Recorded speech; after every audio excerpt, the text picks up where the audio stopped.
Welcome back to Majestic Mayhem. I'm DeathDealer. And I'm PinkPiggles.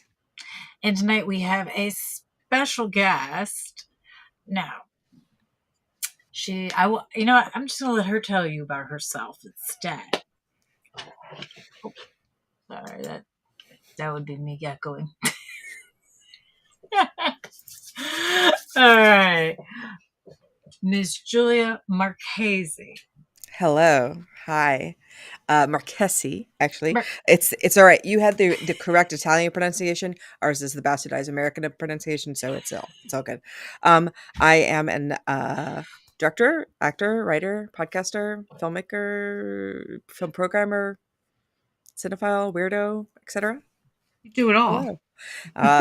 Yeah, I do. And we're going to be talking about some of it, so you can tease it out of me. So I'm intriguing them here. Okay. You know what? I usually ask these questions first. How did you decide exactly what you wanted to do when you grew up? I've wanted to be an actor since I was very small. The famous story in my family is that we went to go see a production of Amadeus at the community college in Las Vegas, where I grew up, which was a very big theater. And I was maybe 4, and they had me go up and give Amadeus his curtain call bouquet of flowers. So I went up on stage and did that, and then looked out onto the audience, the applauding audience, and my face just went, and they went, "Oh no!" They saw it from the audience. It was like, "Yep, there was the moment." And so, I've been an actor. I went to a performing arts high school. I was in a children's theater group from 10 to 18 that taught you amazing. The Rainbow Company in Las Vegas, they still exist, and it's an ensemble where you learn all the backstage work as well as on stage. So you learn how to do stage management and lighting and props and ushering and costumes. And they teach you, to learn your lines and show up on time and be very professional. And so that was drilled into me from a very, very young age. And then I came to LA and nobody did any of those things. And I was like, wait, you guys, but what? I've been doing this since I was a kid. I don't understand. So it was very shocking. It was Rainbow Company was in some ways very much more professional than the real world. I feel like that's so many things in life, right? Like you go to school and they teach you that you have to learn this and do this, and no one's gonna have a calculator all the time. And then you get to the real world, everyone's like, yeah, just Google it. Yeah, look it up. Yeah, I went to bartending school, and then I would go to bars and show them my resume, and they would put bartending school, and they would laugh because they were just like, "What are you doing, man? It's just a waste of money." You're like, "Well, I was trying." I actually agree, because I actually do work with theaters, and I work with both schools and smaller and some professional theaters, and it's very different working with each of them, because there's definitely things, that one does that one can get away with that the other can't. Yeah, it's always interesting. Mm-hmm. Do you have one aspect of the job that you like better than the others? Like you had mentioned all the various aspects that you learned. What do you like the best about it? I think it was really interesting to do all of them, and I like being a stage manager, which is probably the most interesting thing, because as I was saying, we're taking it very seriously. So you have these kids, and it's really kind of delightful. These 12-year-old kids who would be up there, who have their headphones on, who are waiting at the spotlight, and you're like, position 1, say ready, and they're like, ready, and position 1, go, and they go, and it's very serious where you're doing your job. And as a stage manager, you get no love, but you do the most work, and you see that in every production you have ever seen of any play. The stage manager's always doing the most work, and I think having the respect for them, where they do unduly should be recognized more than they are. And that was really interesting to be like, okay, this is, and to see how everything creates a show. So much goes into one performance that you don't see when you just go to the theater, but to know how much work goes in, I think that makes a big difference in life, because you go, okay, this is, you don't take everything at face value. You realize how much work goes into all kinds of art. And does that also transfer over? You were talking a lot about the theater, but in the movie world too, is it the same thing? The producer does a bunch of the work, but everyone else gets the glory for it? Definitely. And it's hard because, with movies, it's hard to say like this is my film because it's so many people's films, right? I made my films. I've made two films, and you're talking about 25, 30 people helped make that movie, if not more, and that's not even counting the people who have crowdfunded to make that happen, right? So it's it's always so many people funneling to make one thing. So it feels strange to say like because I feel like when I am on a film set and I have a crew member, like my DP knows more about cinematography than I do. So of course we're going to have a conversation about what he thinks, right? And the same with the gaffer or the costumer, like, give me your ideas because this is what your specialty is. And I would love to have a conversation about what you think. And like when I always say my first day of set, if you have an idea, let me know because it's a collaborative process and maybe we'll just try one my way and try one your way or whatever. And maybe it won't be used, but I think it's worth a try because everybody's ideas are just as valid as the director's on a film set. It's refreshing to hear. I don't have to deal with that myself personally because when I do work with the theaters and things, it's usually what the director wants. I do costuming, so they tell me what they're looking for, and I have to try and get as close as possible to what they're envisioning, and hope I get it right. Yeah. It's always interesting. So you said that you made two movies. The movie that I totally want to know about because I'm just a huge Stephen King fan, probably like you and like most of us. I was reading Stephen King a lot younger than I probably should have. What were my parents thinking buying me those books? I don't know. I love it, and I know that you made I Know What You Need, and I was looking at some other interviews you did, and one quote that just stuck with me so much is that you said that we all read the same version of the book, but the movie is your version of it. And I Yeah, think that that's what you're saying about, like, well, it's hard to say it's yours, but it's your vision. So that's what I want to hear about. And I want to know, I haven't watched your film. Oh, Um, I'll send you a link, and it's streaming on Arrow's platform. Which, if you have that, they have great cult and horror movies on that platform. Yes, I also Stephen King since I was 11, so that's and I don't think it's way too young. I think it was just right, and I was it was it and Pet Cemetery and Carrie all around the same time, yeah. very very early, and so it was great because it not only opened the door to horror but also to horror movies because I didn't like horror movies, but then I watched Pet Cemetery because I had read the book and I was like, oh, this is awesome. And then this kind of opened this giant door to horror, and that's when I became a big horror fan. Um, so I realized a few years ago that I'd never read the Dark Tower series, even though I'd read a lot of his books. And so I was like, well, I have to do this. He says it's his masterwork. And so I started reading that, and then I realized that a lot of his books are connected. So I was like, okay, well, I'm going to stop reading The Dark Tower and I'm going to read all these books that are connected to The Dark Tower. But I didn't realize that it's pretty much everything's connected to The Dark Tower because it's, if you're in Castle Rock, you're connected. If you're in Derry, you're connected. If you mention, XYZ, you're connected, right? Like, so, and that's the glory of it is that I went around and I read everything else. So I read everything he wrote, and to have the joy of, ooh, here's a connection. They mentioned the number 19. Oh, here's Cujo, like whatever. And then having a little notepad. And then it's like, it got very, very nerdy and very exciting. So I Know What You Need was one of the stories that I read during that. And I really loved that story, but I didn't know how you got to adapt it. So went on his website, and at that time, the Dollar Baby program was working. So this is a program where you could buy the rights to certain short stories for $1 for 1 year. And famously, Frank Darabont, that's how he met Stephen King, is he did that very early on, and they became buddies. And he, of course, went on to do Green Mile and Mist and Shawshank.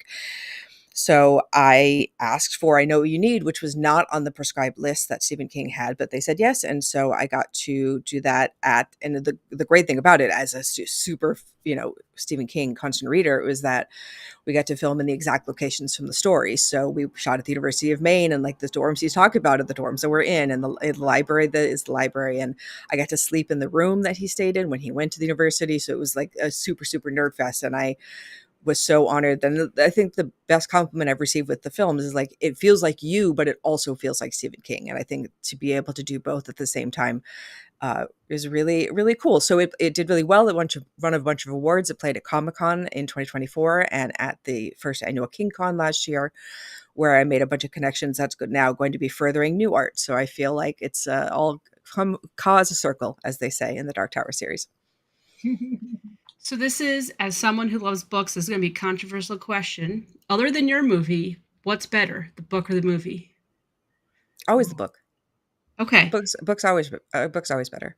See, There's I totally I agree. can think of in my life, I can think of the To Live and Die in LA is a better movie than a book, and that's very rare. Like there's very few that I read that I'm like, oh, but sometimes like American Psycho for me, I'm a big Bret Easton Ellis fan, but it's such a harsh book. I feel like the movie kind of mellows that out a little bit in a way that's needed. And normally I'm not that kind of girl. Normally I'm like the more gore the better. But book always. And I always read the book before I see the movie. So I feel like I'm, that's always has to be done. So you get all Yeah. of the little, because I'm all about like little tidbits and little Easter eggs, right? Like my Dollar Baby is full of Easter eggs because like because every constant reader's gonna be like, oh, look at the button, look at the thing. Like, it's like that makes it so much more joyful, I feel like. So I live for those. I'm with you. I totally think the book is the way to go. And I had this debate, so I've had some where it's like, okay, I'm going to watch the movie, then read the book, see what I like better. And it makes sense because with the movie you have to kind of narrow it down, right? You can't put an entire book into a 2-hour movie. But by the flip side, you know, I Know What You Need is only 20 something pages long, right? Because it's a short Mhm. story. So you came in right at the 45-minute mark, right? I did. Yeah. So the contract is 45 minutes or under. And I went because I was like, you know what? I'm probably never going to get a chance to make this again. And I'm going to make the version that I want to make. And part of the contract is that, Stephen King will see it because part of the contract is you send a Yeah. copy to him to watch. And he still wants to see what people do with his work, which I think is so cool. Yeah. So I made the film that I wanted to make and the film that I wanted him to see. And I was like, that's what I'm going for. And everybody else is kind of bonus on the side. But I used, 45 minutes is a really long short. And I know it was awkward for film programmers with festivals. And everyone was like, you have to be under 20 minutes. And I'm like, I can't do it with this because I want it to be the most faithful adaptation I can possibly do. So a lot of it is word for word. And I tried to make it, that's why it's also, I said it in 1976, because if the internet exists, the story falls apart and it's just like there's with one Yeah. Google, everything is over with. So I could either completely change the story or be as faithful as possible. And my aesthetic is groovy anyway. So it totally fit with that. Now, does he give feedback after he watches the movie? I wish, man, I was waiting for those Oh, notes. No, I know that wouldn't he that saw the be great? trailer. I know he saw the trailer. He said the trailer looked very professional and looked good. But so I don't know if I haven't got any notes, but as part of the contract is it's nonprofit, non-broadcast. So the whole point of it was for film festivals and private screenings because he knows that using his name will give you a leg up in the circuit, but it's not about you making money off of his name, right? Like that's Mhm. not the point. So he actually made a personal exception for mine to be on Arrow's platform. So that's something that goes against the contract, that it's out there, it's public, you can watch it. So I think that that's a good thumbs up that he liked it enough to Yeah, have that, be an exception. that's That's awesome. amazing. That is really fun. That is cool. That is really neat. I do happen to like the movies about his short stories just a little more personally because while I love a lot of his work, I like yourself. I've read a lot of his work, and I find that the longer the book is, the movie doesn't quite cover a lot of what's in there. They do have to cut a lot of it out just for time. You Yeah, but know. I think of something like, It is my favorite of his. And I think of 2017's chapter one, It, and I was like, that's perfection to me. That like I have such high standards for that book because it lives so deep in my heart. And for them to have the cast so perfectly and for it to feel so much like what I picture, I feel like it's can be done, right? It's just chapter two is going to fall apart. We're not going to talk about that, and that's fine. But I see what you're saying, right? Like, but it's not even that because you think about something like some of the mini series where you have too much time almost, right? And that's like for Mhm. me, there's never enough. When people say Stephen King is too long, I'm like, nope, nope. If it's 3,000 pages, I will read it. Give it to me all. I don't need him to be edited down. I love all of it, and so if I want more, but I feel like I don't have as much. There's a lot of the modern Stephen King adaptations TV wise I haven't seen. So like Mhm. that's where I'm lacking. But as far as the books go, I'm good to go. But I like the kind of like angrier young, Bachman type stuff. Like that's more of my jam. So I'm excited for the long walk upcoming, but I'm also nervous because it's such an amazing book and it's so small. And I feel like Francis Lawrence does really big movies. So I'm nervous it's going to turn into like a Hollywood kind of mishmash, which I'm nervous about. They live deep in the heart, man. You know how it is when the book means a lot, and then you're Yeah. like, "What are you gonna? You got to do it service." So I feel like Mike Flanagan, is like a Stephen King adaptation favorite now, and I'm like, because he loves it, and I'm like, "You get it? Like, I will. Yes, please adapt the Dark Tower series for all for crying out loud." I know that you have, favorite books, but do you have one book that just scares you? And like even now you read it, you watch the movie that you're just like terrified and you're back to being a little kid that you have to hide and not go out in the dark? Not really. It's interesting because I don't feel like books scare me as in the way that film does. I think there's something about like the what in my imagination I know that I'm making it up, right? But if I'm watching a film, there's something like somebody else's like because a lot of like things that like I can remember the first horror movie I saw as a little kid was Nightmare on Elm Street Part Two, and there's a scene in that where there's a pool that's on fire. And so I was just the young enough age where it's like, holy shit, can pools catch on fire? Like it was just enough where like you don't realize Yeah. it's made up. And it's also like my brain would never come up with that. And so I think there's a lot of things when people don't like horror movies, it's a lot of it's like, I don't want that image in my brain. And I'm like, I get it because once it's in there, sometimes you're like, it's not coming out. And so Yeah. but that's but it's also like there's so much beauty in horror, and that's what I love about it. And especially when you look at practical effects and you look into the artistry of making this head explosion or whatever it is, like that to me is so gorgeous. I See, absolutely see, agree. I'm terrified by Cujo, and I don't know. I just randomly am out in the dark, and I just think, what if there's a gigantic dog who's going to come get me? My brain just, I don't know, it just stores it in the back of my head just for fun to bring it out at the worst possible moment. Yeah, I mean, you can't pass a drain without thinking Pennywise. I mean, anyone Yeah, who does says they're lying, right? Like you just expect his little face to be like, "Hey, Julia," like a little yeah. balloon.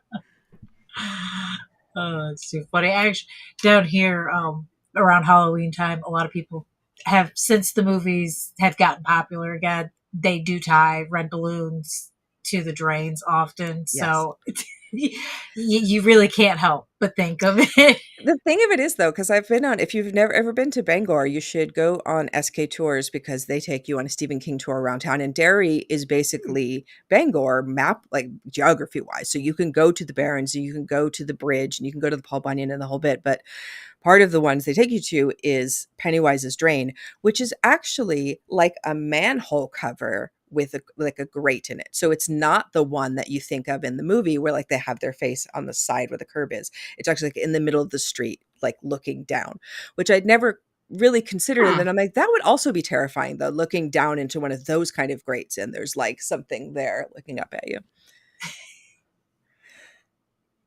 I'm like totally, that like blows my mind. I would have never thought that that's the type of grate that it was. I always just picture him, yeah, peeking out the curb. Yeah. The things we learn, hey, that's what I'm here for. I'm not only decorative, but I'm educational as well. Yes. That's too That funny. sounds like a good tour to go on too. It's fabulous. Yeah, I highly, highly recommend it for any constant reader. It really just like makes you like it's like Disneyland, but for Stephen King fans. Yeah. It sounds better than Disneyland, honestly. Yeah, right? More interesting. Probably cheaper too. Probably do that trip like 6 times over. I say that as someone who lives near Disney, and yeah, no, it's expensive. Even with the travel, it'll be cheaper for you. Still crazy expensive these days.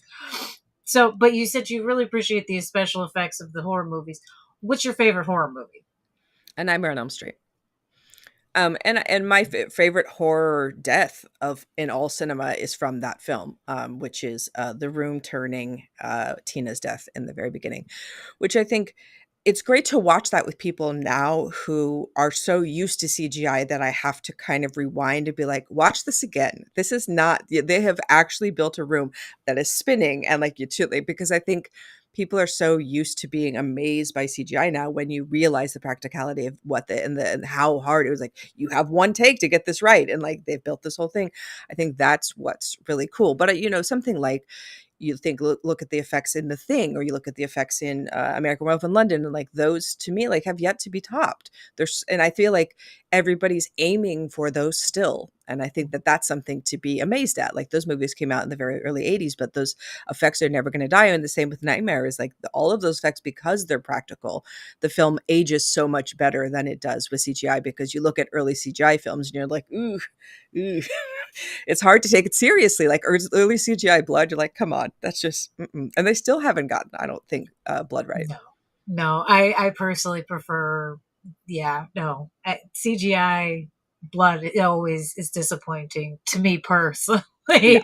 It could look amazing, but it's disappointing because that's not how that works. It's not how that's going to look. That's not how that's going to spray. It's never quite right. Well, I think it's a really good sign that we've come back around to practical effects in horror now, that people, look at something like The Substance, and you're like, you're reacting to it because it is visceral, right? And I think one of the interesting things is whenever I saw The Thing in the movie theater, the scene that always got the most reaction was actually the scene of them pricking their fingers to give blood to test if they're the thing. And it's the feeling, because everyone knows what that feels like, right? You don't want to slice your finger open. It's like it's so crazy that humans will always see themselves in these films. I have to agree. I'd have to say, for me, the one that I saw the most reactions when I went to see it in the theater would be Cabin Fever. Yeah. The shaving? Is it the shaving one? Yes! I see. I don't have to say what it is. That shaving scene, to this day, oh, God, okay, it's the one thing that grosses me out that I cannot do. My mom has been begging me for years to do that FX trick on our haunted trail. And I'm like, there's no way I can stomach doing it the whole night. And I can't stomach even making it to give it to somebody else to do, because as a woman, we've all been there. We've shaved our legs. And I guarantee if you shaved your legs, you've cut off a nice chunk of skin just straight. That scene just... Okay, here's good. I'm going to blow your mind with this, though. The girl who was shaving her leg in that scene, that is Serena Vincent, who was in Rainbow Company, the children's theater group I mentioned, with me growing up. So she's from Las Vegas, and we knew each other, and there you are. Oh, that's funny. It's like the 6 degrees. Yeah, the 6 degrees of Kevin Bacon. Yeah, and she was just as gorgeous, and she was stunning. Like she's like magical Disney princess, was like that growing up. Clearly she's a beauty queen and won titles and stuff. You're like, wow, she's gorgeous. Did you ever think she would be grossing out an entire generation? No, I didn't. But I will tell you an Eli Roth story that I think is quite delightful, is that when I was working at the New Beverly, he did a guest programming series. And so he came in and got to program his favorite movies and then talk about how those movies inspired him as a director. So I did not aspire Eli Roth to be head over heels for Zapped, the very early 80s Scott Baio comedy, in which it's basically Carrie like plays for laughs, right? Where he can like pop girls' shirts open and stuff like that. And so Scott Baio was there that night, and the introduction that Eli Roth did for him was so excited, like the cutest little thing I've ever seen. And Scott Baio was like, he's so excited. I'm like, I know. And it was very cute. And so that's what I think of when I think of Eli Roth, is like, it isn't this like torture porn, like crazy blood. I'm like, oh, I see him geeking out about Scott Baio. Like he's 12 years old. And it's so cute. That's hysterical. That's too funny, especially considering the movies he's made. You're like, you wouldn't think that, but it usually is the horror people that are the friendliest and usually the goofiest on day to day, at least in my experience. Yeah, agreed. I've met a good amount of horror filmmakers in my day, and each one has been like the sweetest teddy bear. And you're like, oh, that's in your brain. How does it come out? But I think that, for me, I love film for 1,000 reasons. I could just list them off for hours, but part of it is time travel, which I love. Like I can look back and this is what the world looked like in this year, but also it's really a look into somebody's brain and like, this is what the world looks like to you. And I think going back to the Dollar Baby program, like nobody else is going to read I Know What You Need and be kind of in love with the weirdo geek who you should not be in love with. And also is going to do it as an after school special. That's very unique, right? I don't think anybody else would make the film that way, but that's the kind of fun of it, is filmmaking is like, that's what the film looks like in my head. And now you get to see what my head looks like. That's kind of neat, right? That is cool. It is. I've never even thought of it that way, honestly. That's actually the first time I think I've someone's actually explained that to me in that particular way, that I went, oh, you know what, I never. But I think about the filmmakers that I love are the filmmakers where they're very like, you can tell it's a Wes Anderson movie. You can tell it's a Tarsem Singh movie, like very, very distinctive taste. I think and I feel like like Wes Anderson specifically gets more and more Wes Anderson as he ages. And I think that's the coolest part, is like, now you're getting deeper and deeper into the little tiny details in his brain. So if you want to think of life that way, now you can. Now it's in your head. No, that's a fun way to think about it. Now you're sitting. You have the wall of VHS behind you, which yes. I love that Let you me said that you up. have organized by rainbow color coordination. I love it. So obviously you're a VHS fan. Yes. So why do you like VHSs over other types of media? Well, for many reasons. One of them is the VHS of Pet Sematary, which is, I can tell, so my brain works in a way where I can tell what color everything is. So it's very easy for me to find things. I know a lot of cinephiles who freak out about this organization system. Alphabetical is the way to go, etc. This is fine. But Pet Sematary, which is white, which is right behind me, that copy of Pet Sematary is the copy of Pet Sematary that I watched on repeat in junior high. For like, my parents should have stepped in at some point, right? Like, I went to a birthday party dressed as like Dead Gage when I was 12, and it was real weird. Like, that's how weird I was, right? And like, but that tape that's the tape, and I can put it in right now and it'll still work, and it's fine. And I think like that, I need to be able to hold it in my hand. I'm never going to have a Kindle and read books online, because I need to have that physical thing.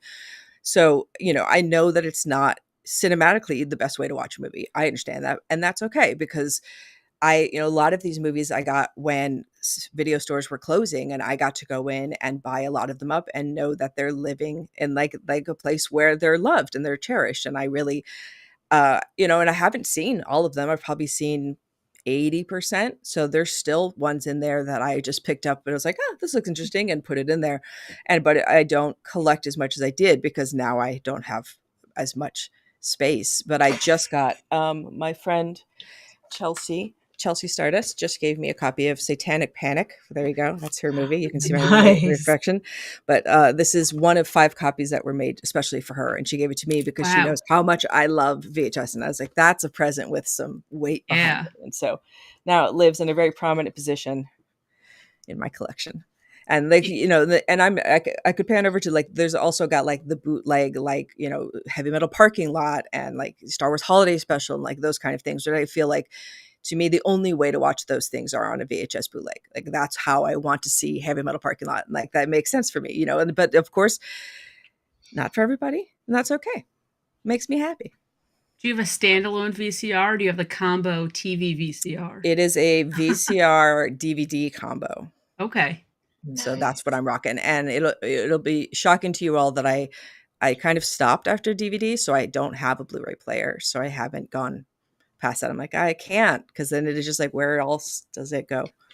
I can sympathize with that. I can understand that one.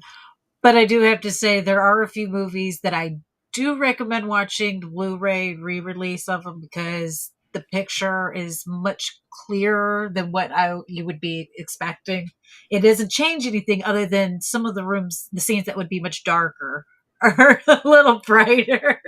Sure. And that, and of course, for me, I made my documentary Out of Print is about the importance of seeing films in a theater with an audience, but also about seeing films on film, which I think, I am a big advocate for. If you can see it on 35, you should, because I feel like it is a different texture. And because it's an actual physical thing that has gone around to different theaters and has gotten scratch and dirt on it, like, you're seeing this very unique thing that you're only going to see it run through this way once, because this way there's going to be scratches and things that happen, like, and they kind of collect on the print. But this is something that's beautiful to me. And I think sometimes things can, I don't know, sometimes when things go 4K, they feel artificial to me. It feels like there's a softness to film that I prefer, I think. Understandable. But they also too have cut some scenes from movies that used to be in print when they were on VHS and See, things. now this is why I have my Star Wars VHS collection that has not been touched by George Lucas, that none of those changes ever happened in my life, because in my versions, they're the good stuff. This is what I'm saying. That's too funny. I'm convinced that he just does that because then you could just keep re-releasing them. You don't ever have to make a new movie. You could just change something and resell it to everybody. So you make the same movie, 5 different times. Yeah. He doesn't have to worry about his copyrights ever coming up, though, either. Just keep them going. Just keep renewing it, because it's a different movie, technically. We've taken away scenes. We've added scenes. Why not? Who's I like keeping that. count That's the plan to defeat the copyright running out. Just, I'm going to change one word, keep the copyright going.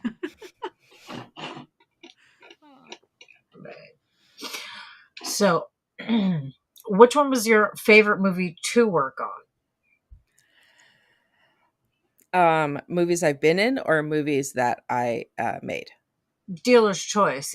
Any of the above. Well, let me pimp out something that's going to be coming out this year then, because I don't know if you're a fan of Troma, but I am. And I have always loved The Toxic Avenger. And there is a new movie coming out this year from Troma called The Power of Positive Murder. That is their take on Crime and Punishment, which is super awesome. And I got to have a cameo in the film, in which I got to fly to New Jersey and I got to be in a bar fight. And I got to be choked by the Toxic Avenger with his mop in said bar fight. And I was like, I'm living the dream. I don't think this is the indie sleaze dream, man. Like, I'm in a bar where there's blood everywhere and it's gnarly and it's awesome. That's awesome. So no stunt double. It's all you getting choked out. Oh, it's all me getting choked out. But they, because it's Troma, like, there's low budget as you get, right? So this isn't like central casting people like in their like sleaze bar. This is real awesome, like real punk. There was a guy there whose his deal was he cut himself, and so he like cut his forehead open on camera and there was just blood everywhere. And I was just like, this is okay, here we go. You just watch it happen, and like you let it. And I was like, this is what I signed up for. So excited. So look out for that this year, watching me get choked by Toxie's mom. Definitely have to do that. That's amazing. Just for the bar fight alone. Oh, just yeah. For the bar seat alone. It's too funny. So in addition to doing movies, you also do a bunch of podcasting. I do. I am on 3 podcasts. So my main podcast is Horror Movie Survival Guide, which I have been doing for over 8 years. We have over 400 episodes. That's with my started out with my best friend Marion, and then moved to my best friend Terry. And we take a different horror movie each week. We break it down. We tell you how you survive that specific film. And so it's very fun. It's very spoiler heavy. So if you haven't seen the movie, don't watch it. Or a lot of people who don't like horror will listen, because then they know what the movie is, but they don't have to watch it. So that if someone talks about The Exorcist in conversation or whatever, like they know what the deal is, but they don't have to like see it and then have that image burned in their brain. And then I'm also on one about Stephen King, specifically The Losers Club. And it's so cool because, it was one of my very favorites as a kid and is still my favorite now. And so The Losers Club is very special to me in my heart. And so I always wanted to be in The Losers Club, but of course you can't because it's fictional.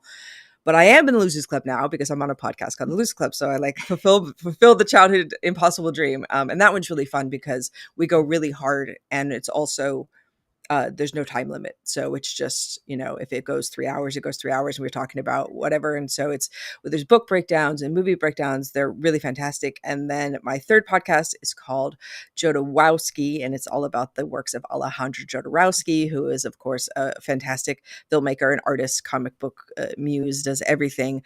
And I got to see him. He is in his mid 90s and he is still making movies. And I got to see him in person last year and ask him about the meaning of life. And he said, don't bother to look for it because you're never going to find it. But the life is about living like it made it. You don't look for meaning, look for life. And I was like, all right. If anybody's going to know the meaning of life, it's that guy. So, I feel like if he can't find it, if he says don't bother looking for it, I'm like, good, excellent. Off my shoulders. No, I like it. Yeah, just look for life. That's a good way. It's a good way to live. So, and I like your podcast about how to survive the movie. Like, how are you going to be the one who's left standing? Like, I think that's like what a great little twist on, rather than just, well, we're going to talk about a movie. Mm. I like how you have that there.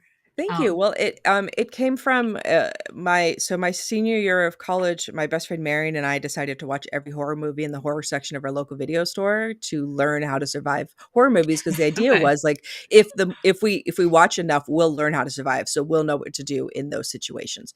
And it was kicked off by Nightmare on Elm Street because Nancy is the most badass of all time, and she says, like, I'm into survival, and so that was kind of the impetus for it. And so it's fun to watch movies from that point of view, and it's also sometimes no survival. Like there's some movies like you don't survive that movie. You don't like Oculus. Sorry, man, not surviving that one. Like I think that's kind of the fun of it. But it's also now, like I don't go camping now because I'm like, nope, see too many horror movies for that. No Not thanks. going to the woods. Nope. Nope. I'm okay. So I listened to your episode about Final Destination because the new one's coming out, and that was one of the ones who, like, you can't cheat death. Like, you're not surviving. There's nothing we could do. It's coming. But you had said how that you like the concept of those movies, just about how death's coming for you. So I want to know, what do you think about the new Final Destination that's coming out? Have you seen it? Have you watched the trailers? So generally, I'm an anti-spoiler kind of girl, and I stay away from trailers as much as I can, unless I see them in a theater before a movie, and then I can't really help it. So I've seen two different trailers for them. They look cool, and I think, but I stick with what I say in the episode, and what I say in the episode is like, to me, they get too big. I don't need the Hollywood grandeur and the giant explosions on the kind of stuff. Like, I think the thing that's the most interesting to me is the Rube Goldberg machine of how are they going to die, right? They're going to set up 1,000 ways they could die in this scenario, and you'll be like, ooh, which one is it? Like, that's the fun of it. And I think that could be, if you could scale that down to, because like my favorite kind of horror, like people talking in rooms is one of my favorite genres. Like you can be like a Breakfast Club or a Dinner with Andre or a Cube. That's really interesting to me because I want to get into the characters. And I think, being in theater all my life growing up, like I like watching characters develop. So to me, they get to the point where it's not about the characters, it's about the death. And I'm like, that's not what horror movies should be though. Like, I feel like I don't know. I don't know how I feel about the new one coming out. Like I will probably see it, but it's as a series, not my favorite, but cool. I hope I didn't offend anybody out there. Not at all. So, okay, because we talk about this a lot, about like all these movies we can't stand. What are your feeling about the fact that they have like 57,000 Saw movies? I've only seen the first Saw movie, and the reason is because when the first Saw movie started, I was fucking stoked because I was like, they're on a real time clock. We're in real time with this. They're going to spend 90 minutes in this room trying to figure out how to get out of this. And that's not what that movie is. And so if it had been that movie, I would have been like, oh, this is awesome. But you get into the, like, let's cut away the detective, let's do the police stuff. I'm like, I don't need that. It's too much. So going in on the first one, I was like, I feel like if you're not sold on the first one, you probably don't need to go down the road of more because they're never going to get better than the first one. I can't think of a series where there's a sequel that's like ever better, right? But with Saw, I hear if you go hard and you watch all of it, there's a great payoff. Like they set up everything in a really beautiful way that like rewards you for being a long-term fan. No, you're lying. That's a lie fans tell themselves. Okay. Like, I like the Saw movies for just the straight up gore of them all. I like the interesting ways they manage to kill people because it's another version of a Ruberg setup. You've got a timer and this mechanism that's going to do something horrifying. I enjoy the torturer's aspect of it. The overline story that drags out through like 8 movies, no. Okay. It's not it. It goes back and forth, and then they try to redo something, and then they try to add little things in here. So we're just squeezing characters because we've killed them off 2 movies ago, and there's no overlying story payoff. They're lying to themselves. Horror is hard because, when I say horror, everybody that is listening to me has an image in their head of what they think that is, right? But actually, horror is 1,000 things. And I think that's what I love about it is like, Terry and I on Horror Movie Survival Guide love going deep on sub genres. So we love vampire movies, right? Great subgenre. Then you go down a step to lesbian vampire movies, which if you didn't know is a never-ending rabbit hole of incredible films. Like it makes, because there was in the 70s, it was this big craze, and there are these really gorgeous, beautiful art house European movies like Daughters of Darkness, stunning that movie. And like this is a whole, so every year for Pride Month we do a lesbian vampire round, and like I was like, we're never gonna run out, man. We could do this podcast forever. And it's strange that, but you look like girl on girl lesbian, like lesbian vampires, all of them beautiful, great movies, but like boy on boy, you're like, oh, not very much. Not very much. Like we're getting into the Interview with the Vampire where they're actually showing them like being gay, but before that, not much. So if you haven't delved into lesbian vampire movies, highly recommended. Do you have a favorite one that we should all start out with? So Daughters of Darkness is probably my favorite. Okay. And the Countess, the main woman in that movie, Delphine Seyrig, I would be her Renfield any day. Like I was like, I will give my soul to you. I know I will not be wonderfully rewarded in the end, and it's okay because you are amazing. But there's also like The Hunger, right, with David Bowie and Catherine Deneuve and Susan Sarandon. Like there's the such a, Tony Scott, like such a beautiful film. Or going back, one of my mother's favorites is a movie called Blood and Roses that Roger Vadim did in the 60s, where think of beautiful woman wandering hillsides in beautiful dress, and like this is that in a movie, but better. I don't think I've ever seen a vampire movie. Like I'm trying to think of I don't think I've ever seen any vampire movie. Really? I really don't. No, I'm not. I've actually seen the movies that you were just mentioning. I know. I've seen a couple of those movies you were mentioning. It honestly never dawned on me about gay. You did. It never dawned on me about lesbian vampires. For some reason, when I think of those movies, I just think vampires and they're pretty. It's the first thing that comes to my mind. That too.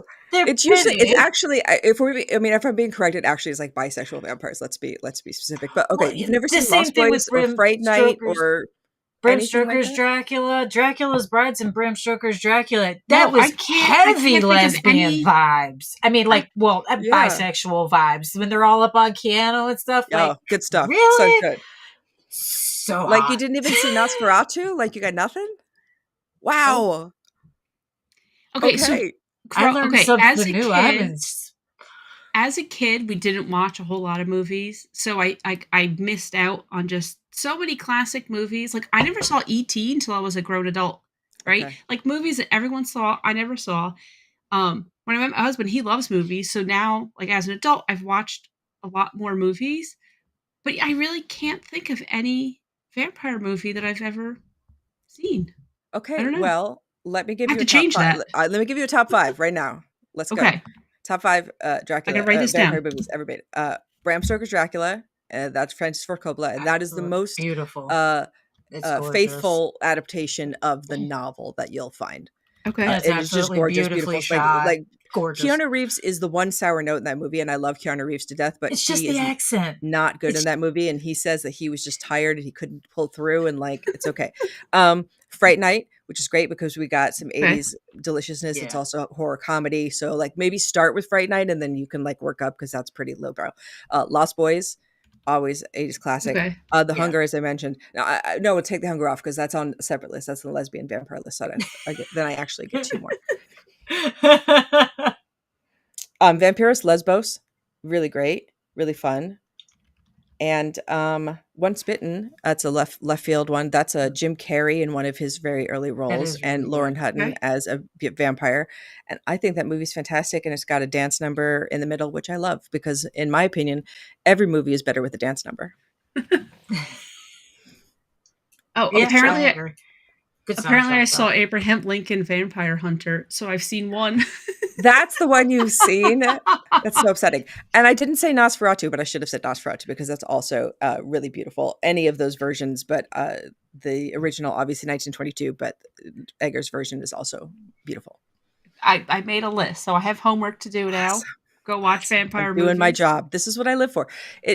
Watching movies that I love with people that I like is one of the things I love in life. So film programming is a joy for me, but movie recommendations as well, because there's the great thing about movies is you're never going to run out. And so you just collect recommendations from people that are worthy, and then you give them a try, and maybe you like them, maybe you don't. So apparently, Perry's telling me that I've seen Once Bitten. I have no recollection of this. That's the other problem too, Ooh. is I swear that I have never seen movies, and then we get 15 minutes in, and I'm like, okay, maybe I did see it. Okay, well, I at don't least know. you've seen Once Bitten. That's all we can ask. That's fine. Axel, I think is disappointed that didn't make the list. He said we need to start with Twilight.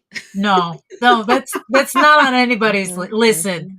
I was fooled once. I will not be fooled again. No. No. I just had to say that. I saw it because my teenage sibling liked the books. She read the books and she was like, "It's vampires. Take me to go see the movie." And I was like, "Sure thing." Boy, was I disappointed. Well, it was not the vampires I was expecting. No, I was a twihard, and I read all the books, and I really enjoyed it. And the movies are their own thing. I went to one day they did like at one of the movie theaters around here, like they did an all-day marathon where they showed all of them back to back. And the people who were hosting it like actively made fun of everybody in the theater at all times about how stupid the movies were and how stupid you were for liking. Like it was real. I was like, you guys, you have one job, is to make us happy today. Why are you treating me like I'm stupid?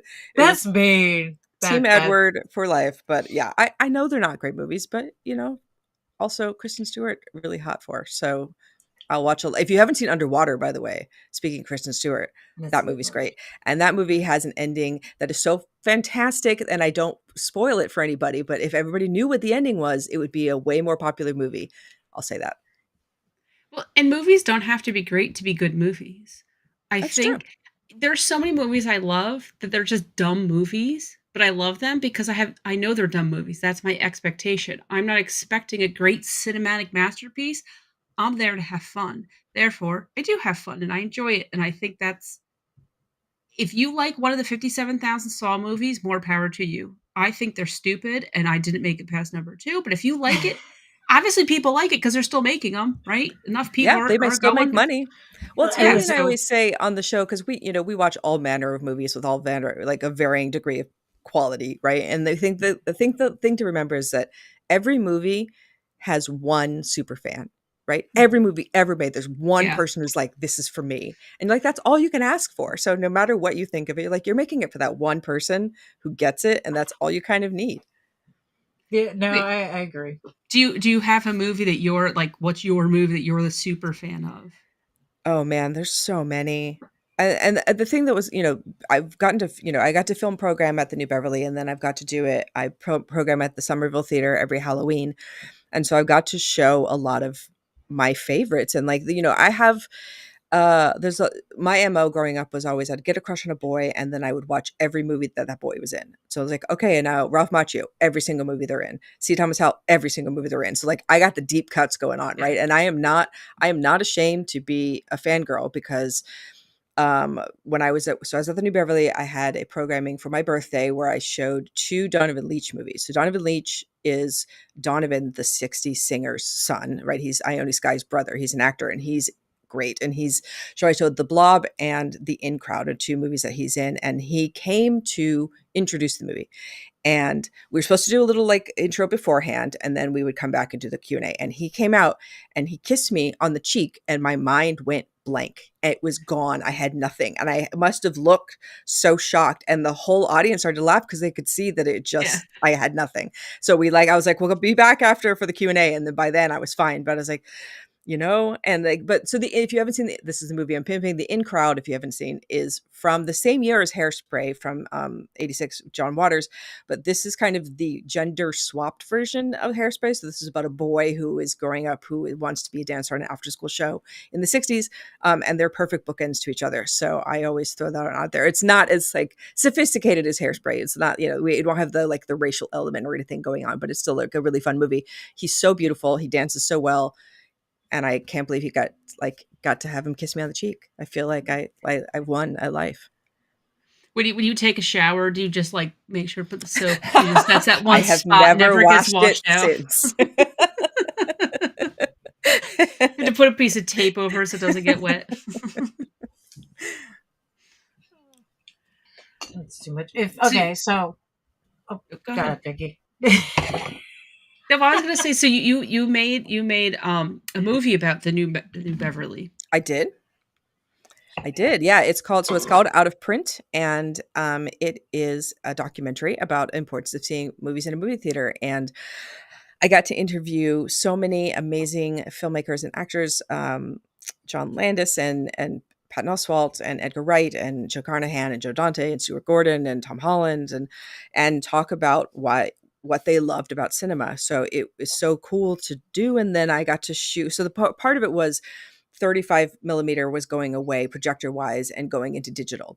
And so this movie, because like Keanu Reeves made a movie called Side by Side, and that's about 35 versus digital, but for filming films. And so this is about watching films. And so it was when this big changeover was happening and nobody was saying anything about this momentous thing because, films on film, we can still show films from the turn of last century, right? Like we could show films from the 1920s because it's the exact same format and they're so sturdy. And I think it's so scary to have digital be the way that everything is being stored now because digital is very not good for historical preservation because things get corrupted. And you think about if you wanted to watch a movie that you made 15 years ago, like would the format be the same? Like this is the kind of thing that I'm thinking about. So the shot half on digital, half on 35. So there's some side by side shots in the film so you can see the difference. And then I had one 35 millimeter print that traveled around with me at that. I felt very nervous having in my apartment. And so I called the Academy and asked if they could store it. And they said yes. So it now lives in the Academy Film Archives alongside all the real films that live there.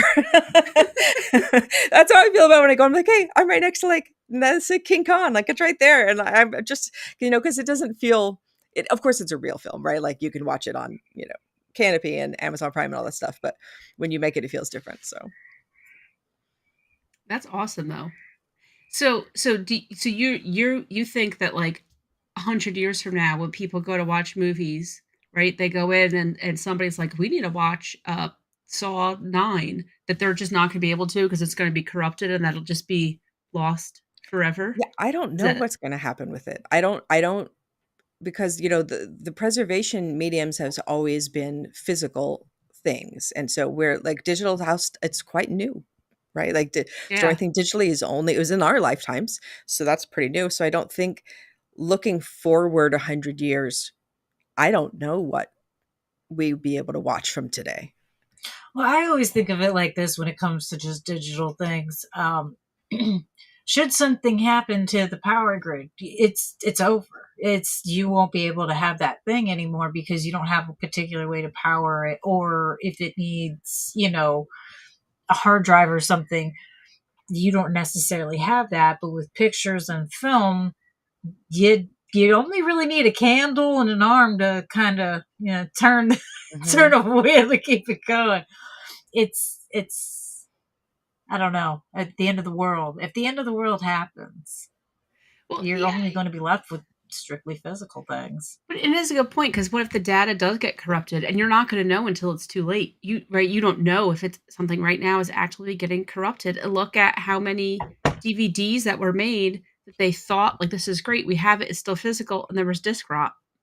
So now you can't watch those, right? Yeah. That is like a physical digital media, and boom, now you can't watch it. And then today, if you wanted to go and you wanted to watch, put a CD-ROM in your computer. Do you have a computer that has a CD-ROM? Most people Right. don't, Yeah, right? it's kind of It's like mind blowing to think about, isn't it? And it's really scary to me because I think the things getting lost is what is scary to me because every time we switch to a new format, there are titles that are not going to be changed to that new format, right? So Yep. you go from film to VHS, VHS to DVD, DVD to Blu-ray, like all of these things. There are films that are never going to there'll be films that you're never going to see again, and that's of course we can't save everything, right? I understand that's not possible, but it does break my heart to think of these movies that are just now thought of as not important because they're not on the medium that everybody has. And for someone like me, like I watch way more old movies than I watch new movies every year. Like I'm so much more interested in the past than I am in the present. But I think about all of these movies like, what if I couldn't see these movies anymore? What if they're just gone? And so it's a weird thing to think about media being gone from the internet, right? Because like the internet could be scrubbed too, and you're like, well, what if we lose the internet archive? What all goes with that? Like that's the kind of scariness. Yeah. No, I absolutely agree, because there's been movies that I've looked for that it took me quite a while to find a physical copy because it's not streaming anywhere. You can't watch it on any platform as far as I know. So I was like, okay, well, I'll just get the physical copy because I have a DVD player, whatever. It took ages to find some of those things. Like, it gets a bit much. So it is kind of scary to think about, because if they decide that they don't want you to have the digital copy, they don't need your permission to erase it off your, wherever it's being stored on whatever device you have it stored on. They And don't in need your places like permission. Netflix, like it pushes so modern. So if you look for movies like pre 1960, you're gonna get a handful. And you're like, that's not prioritized. I'm like, okay, well, there needs to be both though. Well, that's the thing too, is now that everything is going to subscription streaming services, there's other movies that why would they even make a physical copy of it? They're just going to have it streaming. And I mean, you see it now that there's movies that don't even get released in the theater, right? It Yeah. used to have direct to home. Now it's direct to streaming, which means that there was never a physical copy for anybody. And and this is what my documentary Out of Print argues, is that film is meant to be seen with an audience. It's meant to have that reaction. And as horror fans, like the coolest thing about seeing a horror movie is seeing it with a big audience who's super into it. If you're seeing, like I saw The Monkey with like 1,000 people, right? And it's the audience reaction. And my favorite thing is the noise of joyous disgust when something is horrible but you love it, and the whole audience goes, "Whoa!" Like that noise makes me so happy. And The Monkey is 2 hours of that, right? And it makes the movie so much more fun than it would be. So a comedy is funnier, a horror movie scarier than when you're sitting by yourself watching it on your laptop, because that's not what film's meant to be. Because I'm sure we've all had experience where you ever saw a movie in the theater was so funny, and then you showed it to a friend by yourselves and you're like, oh, it falls flat because it needs the crowd to booster it, right? You thinking of experience if something happened? Yeah, What yeah. did you I show? told him there was a movie that I saw years ago in the theater, and I can't remember what it was. A werewolf movie, but the scene, I thought it was so amazing in the theater because it looked great on the big screen, and with that, like you said, with everybody around and we're all watching it, it was like whoa. And when it came out on, yeah, and when I showed my friend later on, I was like, you gotta see this, it's amazing. We're watching it in my living room, and I'm like, I'm so sorry I asked you to come over and watch this. I am so sorry I rented this. Like, I apologize. I take everything back. Like, never mind. Never mind. Because in my brain, when I saw it in the theater, I was like, this is on like the level of American Werewolf in London type transformation. And then we got home and it was a guy turning into a chihuahua. I was like, this is the saddest thing I've ever seen. I'm so sorry and so embarrassed. I take back everything. And after that, I've told people like, oh, you should go see this, but I've never told anybody about a scene because I'm always like, well, what if it's not that great? Like, oh, it's too funny. See, I don't go to the theaters anymore because all the theaters near us shut down. So not that they're super far away, but there's a lot of movies. Do I want to drive 45 minutes to watch it in a theater? There's a lot of movies you'd be really mad to drive 45 minutes to Yeah, because watch. It's 45 minutes there and it's 45 minutes back. So you do a movie hop. You see 2 movies and then it's worth it. True. That's what I do. Right? I was actually get a refill of my popcorn. I'm good to go all day. You 2 back to back. I can go all day, man. I would do marathons like nobody's business. I was actually just talking about this the other day. They don't seem to do movie festivals at small theaters anymore like they used to. They used to release like 3 or 4 movies of a particular genre, and they'd be like, okay, so we're going to do Saturday and Sunday at these times where we're just showing these movies back to back. Go ahead, you pay one price and you can watch them all, or you can see 2 of them or whatever. They don't do those sorts of things much anymore, I don't think. At least not around me anymore. Well, I mean, Los Angeles is film capital of the world, right? Like I just went to a 16 millimeter 12-hour marathon 2 weekends ago, right? Where a bit it's got a different there. theme. No, but it is different. I know it's a bit different. And I'm very lucky. And this is really, a lot of the reason why I live in this city is because of that. Because I want to be able to have this film experience and go in a place where there are hundreds of people who are also like, yes, I would like to spend my entire Saturday 16 millimeter 80s action movie, nonsense. I think that's kind of the glory of it. And when I visit other places, I go, but I think about living other places. I'm like, where would I go to the movies though? Like, I can't just go to a multiplex. Like, a multiplex is fine every once in a while, but for Los Angeles, there's so many movie theaters showing old movies, and that's what I would like to see. And so I get to live the fantasy of seeing. And there's lots of movies that you see. Like, I just saw Harold and Maude for my birthday last month. On the big screen with 250 people who were losing their minds, and like, this is great because I've seen that movie a bunch of times, but seeing it with an audience who are on board from moment one. And I was there with a couple of people who had never seen Harold and Maude before, and like, they came out, were like, it made it so much more fun because all of these people, because it is a comedy, but it's such a dark comedy that it's not usually a laugh out loud kind of movie, but when you have so many people who are so excited for it, and like, that's what cinema is to me. And like, I live right by the Chinese theater because it's like the mecca of film. Like, everybody who's ever worked in film has been in that building, and it feels like holy to me. And like, so it's so important to my heart. And like, the moment in a movie theater right before the movie starts, like, the lights are going down, and like, the movie could be anything in that moment, and like, that's so beautiful to me. And so that's what cinema is to me. So we used to have a movie theater right across the street from our house, and unfortunately, they got to new ownership in November of 2019. Oh, that's bad timing. Yes, bad timing. So Those then poor they did like a people. little bit of remodeling, and then everything shut down, and they just never reopened. Now the building's torn down. Oh, that And makes it's my heart horrible because hurt. it was That's it was sad. so great. So we do have, because we have a big art scene around here. So we actually do have a small little movie place that does like a lot of these film festivals and stuff. But they're all like artsy type movies and foreign films. That's just not me. It's pretty much anything that I'm not interested in is what they have there. So it's great and I know people have gone there. They said it's a great time because it's a smaller, intimate setting. They do great movies. Just, if they came out one day and said they're having a horror film fest, I'd be on board with it. But I'm Well, not keep going to a checking their foreign schedules. film Maybe fest. one day they'll have something on there that appeals to you. Maybe I just need to request it. Maybe that's what it is, right? Maybe. Maybe I need to be like, hey, you should do this. Just a thought. You never know. I should look up and see if Maybe you he's should open. host a horror screening there. I'll go in and I'll have a vampire. I'll have a whole There you vampire go. day. Vampire Day Marathon. I Yeah. will be there. Sign me up. I still can't believe out of all the subgenre of horror, vampire is the one that makes the list. That's surprising to me. You think you know someone. Yeah. Surprising. That's all right though. That's exciting because now you have all of those movies to look forward to. Like, I would love to watch Fright Night again for the first time because that movie delights me to no end. And so you get that experience. So quite jealous.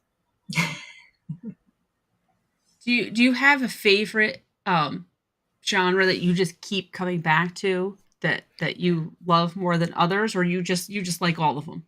So I love cinema across the board, but my two favorite genres are horror and musicals. And I feel like they are quite similar in the fact that you have this production of this kind of fantasy world that you're living in. And I think musicals to me are so beautiful because it's more than life. What if life was like this? What if everybody sang and danced and like it was more than life? And so I find them really beautiful. And so the only genre that I'm not down with is war. Don't like war movies. And it's weird because my brain can differentiate. So horror gore, love it, give it to me. But if it's war gore or medical gore, I can't do it. Even though I know it's the same special effects makeup they're using in both these situations, my brain can't. So like I would never watch ER. Like I've seen Full Metal Jacket and I've seen Saving Private Ryan. I would erase Saving Private Ryan from my brain if I could. That was when I figured out I did not like war movies. And I was like, I pretty much had a panic attack the first 10 minutes of that movie. And I was like, what is happening? I don't like this. So don't watch those. Anything else though? Pretty good. I'm So normally not a musical fan, but I love The Sound of Music. I've seen that gazillion times. I could watch that gazillion more times. I love it so much. That's a good one. So I have to ask, you do like horror and you like musicals. So I'm going to guess you've probably seen some of the gothic musicals that they have out. Have you seen Devil? I think it's The Devil's Carnival or A Devil. Yeah, Devil's Carnival. I haven't seen Devil's Carnival. I know about it, and I know that we usually do a horror musical round because, like, again, those are my two favorite genres. So when they come together, it's usually quite delicious. Sweeney Todd to me is my favorite horror musical, and that was something where in my high school, in my drama class, they showed us the Angela Lansbury George Hearn version on VHS, which completely blew my mind because I had loved musicals, but I had never conceived of a musical that was like mean and discordant and bloody, and I just kind of like blew my mind open. And so it's still I think feel like that's still yet to be topped. But I love like we do, we had around we have like Annie and the Apocalypse and Reap of the Genetic Opera and like Rocky Horror Picture Show, of course, which I never really think of it as a horror movie, but it is a horror movie. People do get killed and eaten in that movie. And like, but that's a movie that I saw when I was 12 for the first time. So that really kind of like blew the waters open as far as not only like sexuality, but also that it was a movie where you interacted with it, where you were singing and you were dancing and you were part of the movie. And I'd never thought that that was possible before. So that makes me really happy. If you have a Rocky Horror Picture Show near you at midnight, I highly recommend going because it's still delightful and it's still running and it has never stopped running since 1975. And during the pandemic, one of the things I remember actually having a breakdown one night and crying because I realized that the Rocky Horror Picture Show had stopped. Like it had been running since 1975 and now had stopped. But last October, I talked to somebody at the Somerville Theater who said, I had a friend who was a projectionist and didn't want it to die. And so he ran it to an empty house every Saturday during the pandemic and it never died. And that made my heart so happy. So do you dress up when you go? I do, and I Who do actually you dress up as? well, I've done Columbia before, and I've done Magenta before, but Space Riff Raff is kind of my favorite. One day I'll be Space Riff Raff, but last year for Halloween I was with my parents and I was at the Somerville Theater in Boston, which has 800 seats, and it was 800 people time warping all together, and it was Oh. truly a sight to behold. And my parents were so bewildered and delighted and really didn't know what was going on, but they were having a great time. And it's cool. The thing that's cool about it too is like the jokes change when you go to midnight screenings. So if you go to a different city, if you go like I remember seeing the Rocky Horror Picture Show at midnight at the Prince Charles Cinema in London, which is a great cinema, and theirs had like a bouncing ball so you could you could sing along, which was very cool, but they also had completely different jokes. So my jokes and my American jokes and their British jokes were totally different. So it was fun to see the play back forth. So I was gonna say, we got a couple of super chats from Sir X Man. He said his favorite movies are Shane Casablanca because he's old, and he put that. I'm not calling him old for the record. I mean, maybe I am, but he totally put that in the super chat. So Sir X Man likes Casablanca, and he got subscriptions so he could watch all the Doctor Who's. Nice. I forgot that you were a Doctor Who fan. Now I remember. Yeah, Doctor Who has a lot of horror episodes. Yeah, I haven't watched. I've seen the Angel one is really great. Yeah, that's the one that caught my attention. That's the one I always think about because I always find those particular creatures extremely fascinating. And I always want to do them for a haunted house, but I'm like, there's no way I'm dragging out a ton of statues or making a ton of statues for it. I would love to.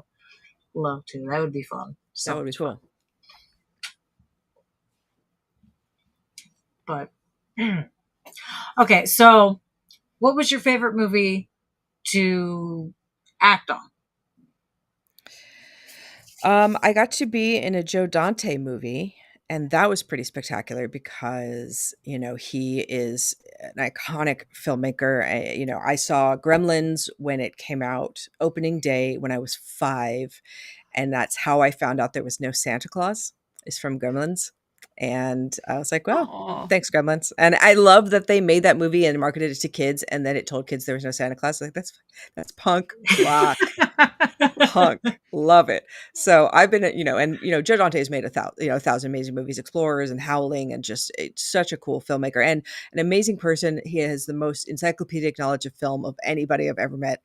And I got to I have a cameo in one of his films. And so in Burying the Ex, where I had a scene with Anton Yelchin, RIP, who was a regular at the New Beverly, who would come all the time and would always come to see the real weirdo foreign stuff that like made me have mad respect for him. And we would talk movies all the time. So I spent the whole day on set just talking movies with him. So that was pretty incredible. And to be able to say that I'm in a Joe Dante movie, that makes me very happy.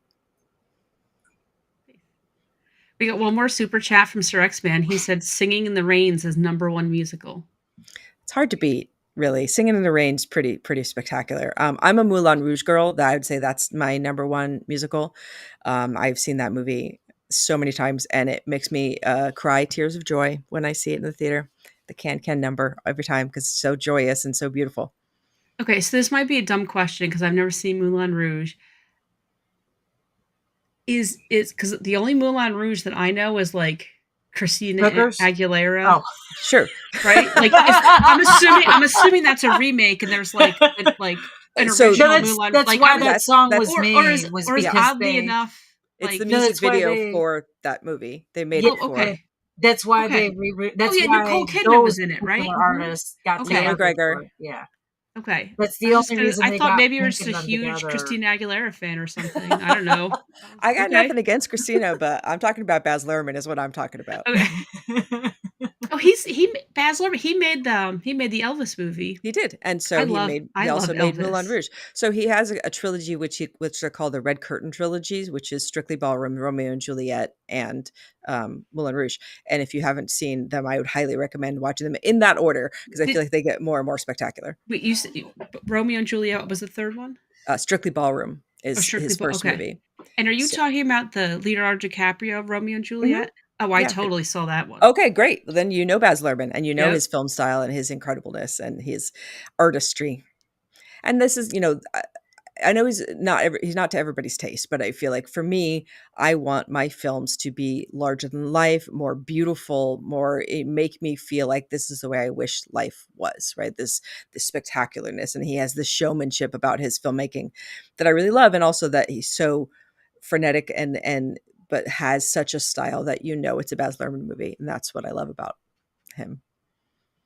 I don't know what year Romeo and Juliet came out, but I was in school and we were learning about Shakespeare. And at school, our grade, we went to the movie theater to go watch that. So like buses of us in the middle of the day showed up for the $4.75 matinee. We had to bring our money. And yes, a whole school of whatever grade we were in at that point. I don't remember. Yes, we went. So I saw that in the theaters. And it was making Shakespeare exciting, wasn't it? You were going, It is because there's no way in any other world I'd want anything to do with Shakespeare.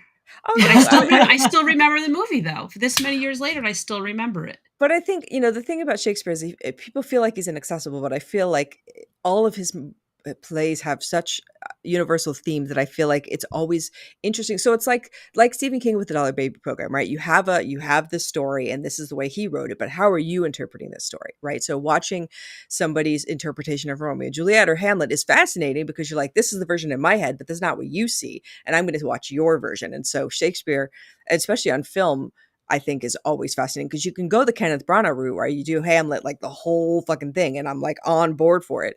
Or, you do something fun with it like Romeo and Juliet, but even that's using language, right? You go a step further and you do like 10 Things I Hate About You, which is also Shakespeare, but just, for kids, for the young ones. See, the reason I'm so fascinated about you saying about how like we're all reading the book, but then a movie is that person's vision of it. Because when I read a book, I read the words on the page. You got nothing. You're picturing nothing. Well, no. I'm picturing things, but like somebody said in the chat, Dreadpool said Great Gatsby. I got a pity pass on the test for the Great Gatsby because you had to write, well, what does this mean? Why is the car green? I don't know why the car is green. The car is green because it's green. I don't know, right? I can't. Symbolism means nothing to me. I read what's on the page and I vision that in my head. But if you tell me Oh, well, she left her purse behind, and that symbolized that she was leaving her childhood behind. Well, I didn't get that at all. I just thought she forgot her purse. I don't know, right? So when I see the movies, there's things that would have never even occurred to me because I read what if you wrote it in the book, I read it and I visioned it. I did not see anything beyond whatever you wrote on that piece of paper. That's just how my brain works. I'm very analytical. Boom, it was written there. That's what I got out of it. See, that's funny because I oftentimes will watch something and all I can think is, wow, is that a rip of Shakespeare? Did they just like they did Shakespeare without any of the dialogue, any of the names, characters, but they have all of the plot lines, the people. It's all there. It's just it looks a little different. It's packaged a little Yeah, but differently. I Like, think I think it's fun because it can be sneaky, right? Because you have something like I think about like My Own Private Idaho, right? Where you're like, you can watch that movie, not know it was based on Shakespeare, and it wouldn't make a difference, right? It'd still be a great movie. But the fact that you can look at it and be like, oh, okay, he's Falstaff and he's Prince Hal, and this is the rip of like Henry IV, Henry V, like that to me gives it this layer that's so fascinating. Or something like like Rosencrantz and Guildenstern are Dead is amazing, but like Strange Brew, also Rosencrantz and Guildenstern, like they, so there's ways to make you can. I don't know. It's fun to watch it kind of get diluted and be the undercurrent that is propelling a deeper vision of the movie that you don't necessarily need. But I think that makes it richer for the people who do get it. I have to agree. I just find it fascinating when there's times people don't seem to notice the correlation between the Shakespeare and whatever they're watching, That's like me. Game of Thrones. That's me. I would never see it. Never. If it's Game not of Thrones a particularly title, comes to I would mind. never see it. I feel like everyone's upset that George R. R. Martin's not writing the last book or whatever, and they're upset the way the TV show ended. And I'm like, hey guys, if you don't like it, just go pick up some Shakespeare. I'm sorry, but the whole thing is just littered with Shakespeare. I listen, just about any time incest is involved, I can almost guarantee you there's some Shakespeare in there. Like, no way, no how is it not? Don't like it, read Shakespeare. Yeah, I guess I was very lucky because Las Vegas is quite near to Cedar City, Utah, where every summer they have a Shakespeare festival. So growing up, my family would go and they would do you'd see 5 plays over the week and 3 of them are Shakespeare. And so I got to see Shakespeare growing up live, and I got to see some of the plays multiple times. And so you get to see again like somebody's different version of how they see this play, but seeing them presented, so they have like a replication of the globe, like a small replica, and they have like a green show, and they're doing it all and making it really accessible. And as an actor, I think watching, because some of the performances they have to be larger than life, and they have to be also conversational so that people kind of understand what you're saying, even if you're speaking in a different kind of language. It's really, really fascinating. There's so many moments I can think of from those plays that I now watch in these movies. I think they're gorgeous. I think I'm a Shakespeare nerd, so I can recommend more. Maybe that's why I actually do like Shakespeare myself. That's why I recognize so much of the work derived from, it makes me laugh. I had this exact conversation with a friend of mine a couple of weeks ago, and I was explaining to her, I'm like, it's a Shakespeare story. And she looks at me, she's like, no, it's not. And I'm like, I'm going to need you to go ahead and take a quick look at some cliff notes of his writing, then go ahead and watch that again and tell me where you think they got some of the ideas from. Well, everybody steals from everything, right? That's kind of part of the thing but seeing how you interpret it is the interesting part. Yeah, I agree. My personal favorite Shakespeare movie, which I guarantee you is on nobody's list, is Romeo and Juliet. It's little garden gnomes. It's Romeo and Juliet, cute, but they're garden gnomes. It's oh my god, it's a cute little movie. I love it. I saw it in the theaters. Actually, I will tell you, Tiny Giant, my daughter, loved that movie. Actually, she liked the movie. It was adorable. She thought it was, and I liked it because it was a very kid-friendly version of Shakespeare. And I was like, yeah, okay, we can do this. This is fine. I feel like there's certain things my child, I would like her exposed to without maybe all of She doesn't need all the nitty gritty details. She can don't need wait the till she's a little poisoning. older. We don't need the murder, the suicide. We'll leave that till she's older. The fact they're all underage, like half of them are underage, we're just gonna skip that until maybe after she's old enough to go. She's crazy, because I remember when I was in high school reading Romeo and Juliet, going, these motherfuckers are out of their mind. There ain't no way. No way. I'm sacrificing nothing for any of these herbs up in here. Like, have you looked at the dork sitting next to me? Absolutely not. No. I'm not faking a death, and I'm not actually doing it either. No, thank you. I think Cher and Clueless said it best. They roll out of bed with their greasy hair and their wrinkly clothes, put on a backwards cap, and we're expected to swoop? And no, I think not. Mm-hmm. Another Shakespeare story, too, though. Wait, are you saying Clueless is a Shakespeare movie? Clueless is an adaptation of Emma, the Jane Austen novel. Okay. It is. I'm taking your word for it. I don't know. There's a lot of adaptations. Blowing my mind here. That's why whenever someone says, oh, this movie reminds me of this particular movie, it's like, well, sweetheart, I can rattle off like 6 movies that have very similar, but none of them have copied. It's just somebody saw something and went, okay, this sounds like a really cool idea. It's very difficult to come up with something extremely new from top to bottom. You're going to have a repeat and variation of things somewhere.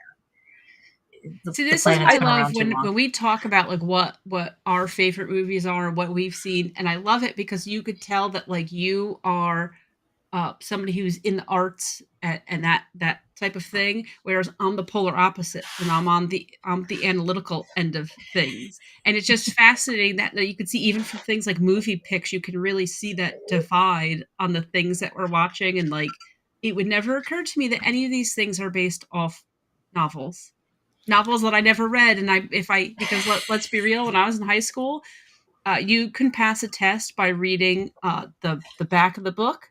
And if there's a foreword, and then, you could pass pretty much most of the test from reading that, and you never have to even read those stupid books. So, but I mean, this is the great thing about cinema, right? Is like you can watch Clueless and not know it's based on Emma, and it's fine. You never knew until today, and it's fine because it's a great movie, right? Like it doesn't need the support of it. With the it's an added bonus that it's also based on that. So, but it's great because we're all getting something different out of it, right? Mm-hmm. Like, right, because you guys see it and you see this deeper, I read this book, this is great, this is photography, and I'm totally just like, hey, this is just a fun little movie, Mm-hmm. Everybody wins. Hey, it's nice because you can sneak extremely old literature into kids without them knowing they're learning something. They'd be like, surprise, bitch! You've just been schooled. And I mean, for me in particular with my kid, it works because you see a lot of videos where my child's 11 and you see a lot of videos where they're like, kids today don't know this, don't know that. What a bet. My child knows exactly who Vincent Price is. She's watched a ton of his movies because I had a rule. I was not going to stop watching horror because I had a kid. I was not going to stop watching it because she was a toddler or old enough. It's like, no, but we're going to make a rule. Like, if it's in black and white, it's pretty much fair game. It's okay because, I mean, while I know it's not a complete rule, but for the most part, black and white movies, it's pretty safe that there's no nudity, sex, drug use, a large quantity of profanity and what have you. So it's like, okay, I can put this on and walk away without having to worry about her being scarred and traumatized for life.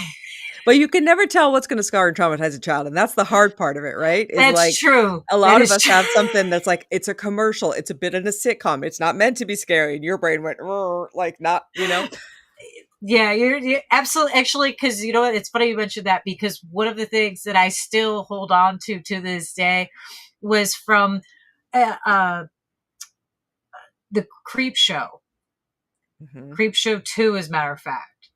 And those movies aren't exactly like severely horrifying or traumatizing, but for whatever reason, one of the stories, the lake story with the blob, The Raft. that has stuck with me forever. I don't know why. Based on a And it- Stephen King story. I was You might thinking know of what that he's earlier when doing. we were talking of him because he's in the first one. He's in the first movie, in the plant store. Jordy Verrill. His big cinematic. Dun, dun, dun. I love that movie. I love those movies. It always makes me laugh because people say that the third and the fourth one aren't great, and I'm like, did you guys miss the first two? They're not. They're good, but they're not. But the perfect. later ones are like some sort of, they had the rights to the name cash grab. It's like, it's not part of, like, Romero's not involved and like Stephen King isn't involved. It's a You whole can different tell thing. because the fourth one, I think it is, I think it's the fourth one. It's completely, all the effects are digital. It's just straight digital for the most part. You can very much tell the same people were not working. Yeah. But it's just a shame because the effects in those are so spectacular. Mm-hmm. Yeah. So speaking of random things that scar us and traumatize us, okay, I must ask now then, what's the random movie scene or commercial that stuck with you? Well, as we mentioned, Gremlins. Very afraid of Gremlins when that came out. But the first movie my parents ever took me to in the theater was Clash of the Titans, which is the Ray Harryhausen like special effects gloriousness. But I didn't make it to any of the special effects part because there's a scene in the very beginning of the movie where a big flood comes and washes the city away, and there's a shot where there's a man on a big giant temple steps and he gets blown away by this thing. And I started freaking out, and I'm like 2, and I started screaming, "Man, blow away on the steps! Man, blow away on the steps!" And they had to take me out because I was screaming and freaking out, and like didn't even get to any of like the good Mayor Harryhausen stuff, just that alone. So it wasn't meant to be. That moment itself was like enough to blow my brain. So there you go. But it was great when we went to go see Gremlins. When we came home, we had suddenly accidentally locked ourselves out of the house, and there was one window in the back that was open, and I was the smallest, so they were like, you go crawl through and then open the door through the dark house. And I was like, I just saw Gremlins. The last line of Gremlins, there might be a gremlin in your house. And I was like, fuck no, I'm not going man. in. I'm not going in there. No, my poor brother had to like cram his way in there because like, nope, Gremlins exist. No thanks. See, if Gizmo was in my house, though, I would love it. But what if it's not Gizmo? What if it's Stripe? You know, and the great thing is, like, I've told Joe that, you know, you ruined Santa Claus for me, and you also like absolutely terrified me as a child, and he laughs because like that, you know, that was what that movie was meant to do. It makes me like Steven Spielberg so much more knowing that he was like, that monologue stays in. That monologue where she says in. I'm like, yes, do it, Steven. So, Sir X-Man with another super chat, he said, I grew up on Abbott and Costello and Bonanza. Yeah. There's another musical that I love, Abbott and Costello, March of the Wooden Soldiers. I watch that every single year. I love it so much. Is it a Christmas thing? Yeah. It's they live in Toyland. And okay. I don't know it.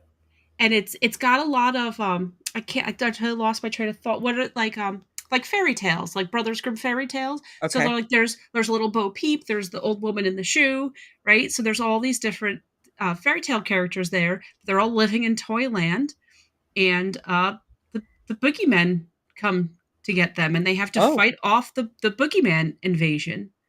What do the boogeymen look like? Oh, they have because who's the fat one? Abbott or I always forget. Abbott Costello. They have great big eyes and great big claws, and they're hairy. They're and it's great. You know, it's an old black and white movie, so they're guys in these fur suits, and you can totally tell they have pads on the back because they get shot with darts, right? So they have pads in the back so they don't get hit. But yeah, they're just they're furry. They got big hair, big claws, and yeah, they just come and they're coming and they're snatching up all the little kids, and the townsfolk have to fight back. And oh, it's totally Laurel and Hardy, so I'm totally wrong. I don't even know what I'm talking about, but it's a great movie, anyways. Sorry, Rex fan. I like a horror Christmas movie. That's also very popular. Yeah. A very popular subgenre. Good stuff. Very true. I've Costello are Who's on First, aren't they? Yeah, man. They are. So I've never okay. The revelation that you're having on the show is delighting me. I will say that.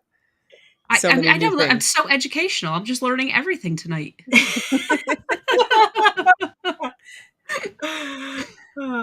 See, when I was younger, in order for me to be able to watch other movies later, I had to be able to sit through a whole bunch of older movies. So that way it was like, okay, it's not too much for you. If you can withstand this. Like my mom's this was my mom's parenting thought process.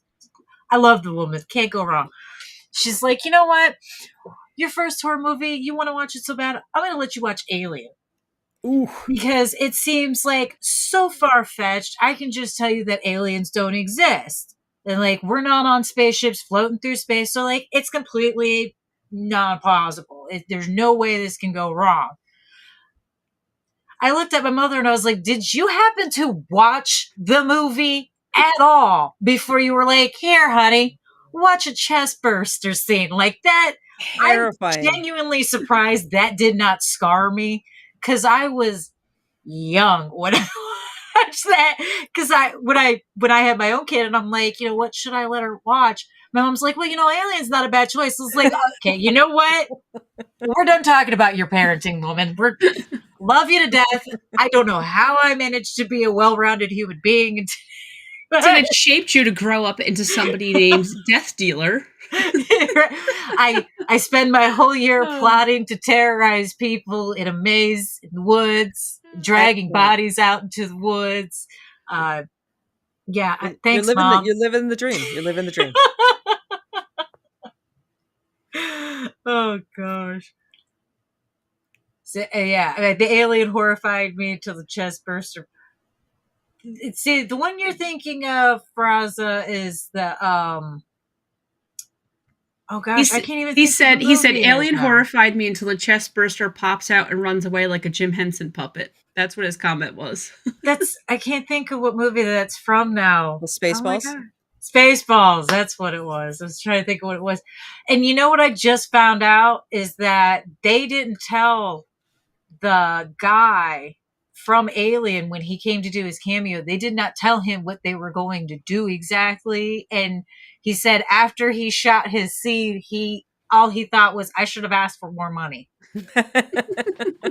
I was like, now, if that's not a team player, I don't know what is. Like, his only thought was, he wasn't upset that they didn't tell him they were going to do the chest burster scene again or anything. More money. Make a big he was just like, I should have asked for more money, because he said he did it for like just a few bucks just to be nice. He was like, you know, I just figured, it's just one scene, a few bucks, it's fine. I should have asked for more money. Mm-hmm, mm-hmm. If that's not the life I live up to, like, yeah, that's the Hollywood illusion, though, is that you think everybody's making money and actually pretty much nobody's making money. So I love game shows, and I watched season 3. Sorry, go ahead. Wait, you just want a game show? Continue your statement. I got excited. Season 3 of The Floor. Okay. Which, have you seen The Floor? Do you know what that is? It has Rob Lowe as the host, and it's got light up squares on the floor, and everybody has a category, and you have to win a head one-on-one battle, so you capture pieces of the floor. Dante from, what's the name of the movie? Clerks? Clerks. Dante from Clerks is one of the contestants. Huh. And he ended up winning, I don't know, like $40,000 or something. And one of the little things that's what he said. He said, you think that because I'm a Hollywood actor that I must be making tons of money. He goes, but unless you're one of those, like, you know, big name actors, no, like, I have mortgages, I have bills, I have like, we have bills to pay. We're not all making all of that money. And I was like, you wouldn't think that Dante from Clerks would be crying because he won $40,000, but he was. Yeah, no, it's amazing. So I have won 3 game shows. I was Which ones? Tell me. I was on 1 versus 100.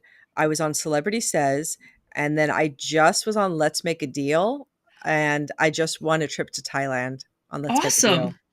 So what'd you dress up as? Right? I was a cheerleader, and the reason that I was a cheerleader was more strategic than you might think, because when having been on game shows before, how they normally do it is you film 2 shows back to back. So one of them, like, you can be on, and the other one, like, you're in the background. They see people to be clapping and applauding and stuff. So I know that you are applauding for like 6 hours straight. And by the end, your hands hurt.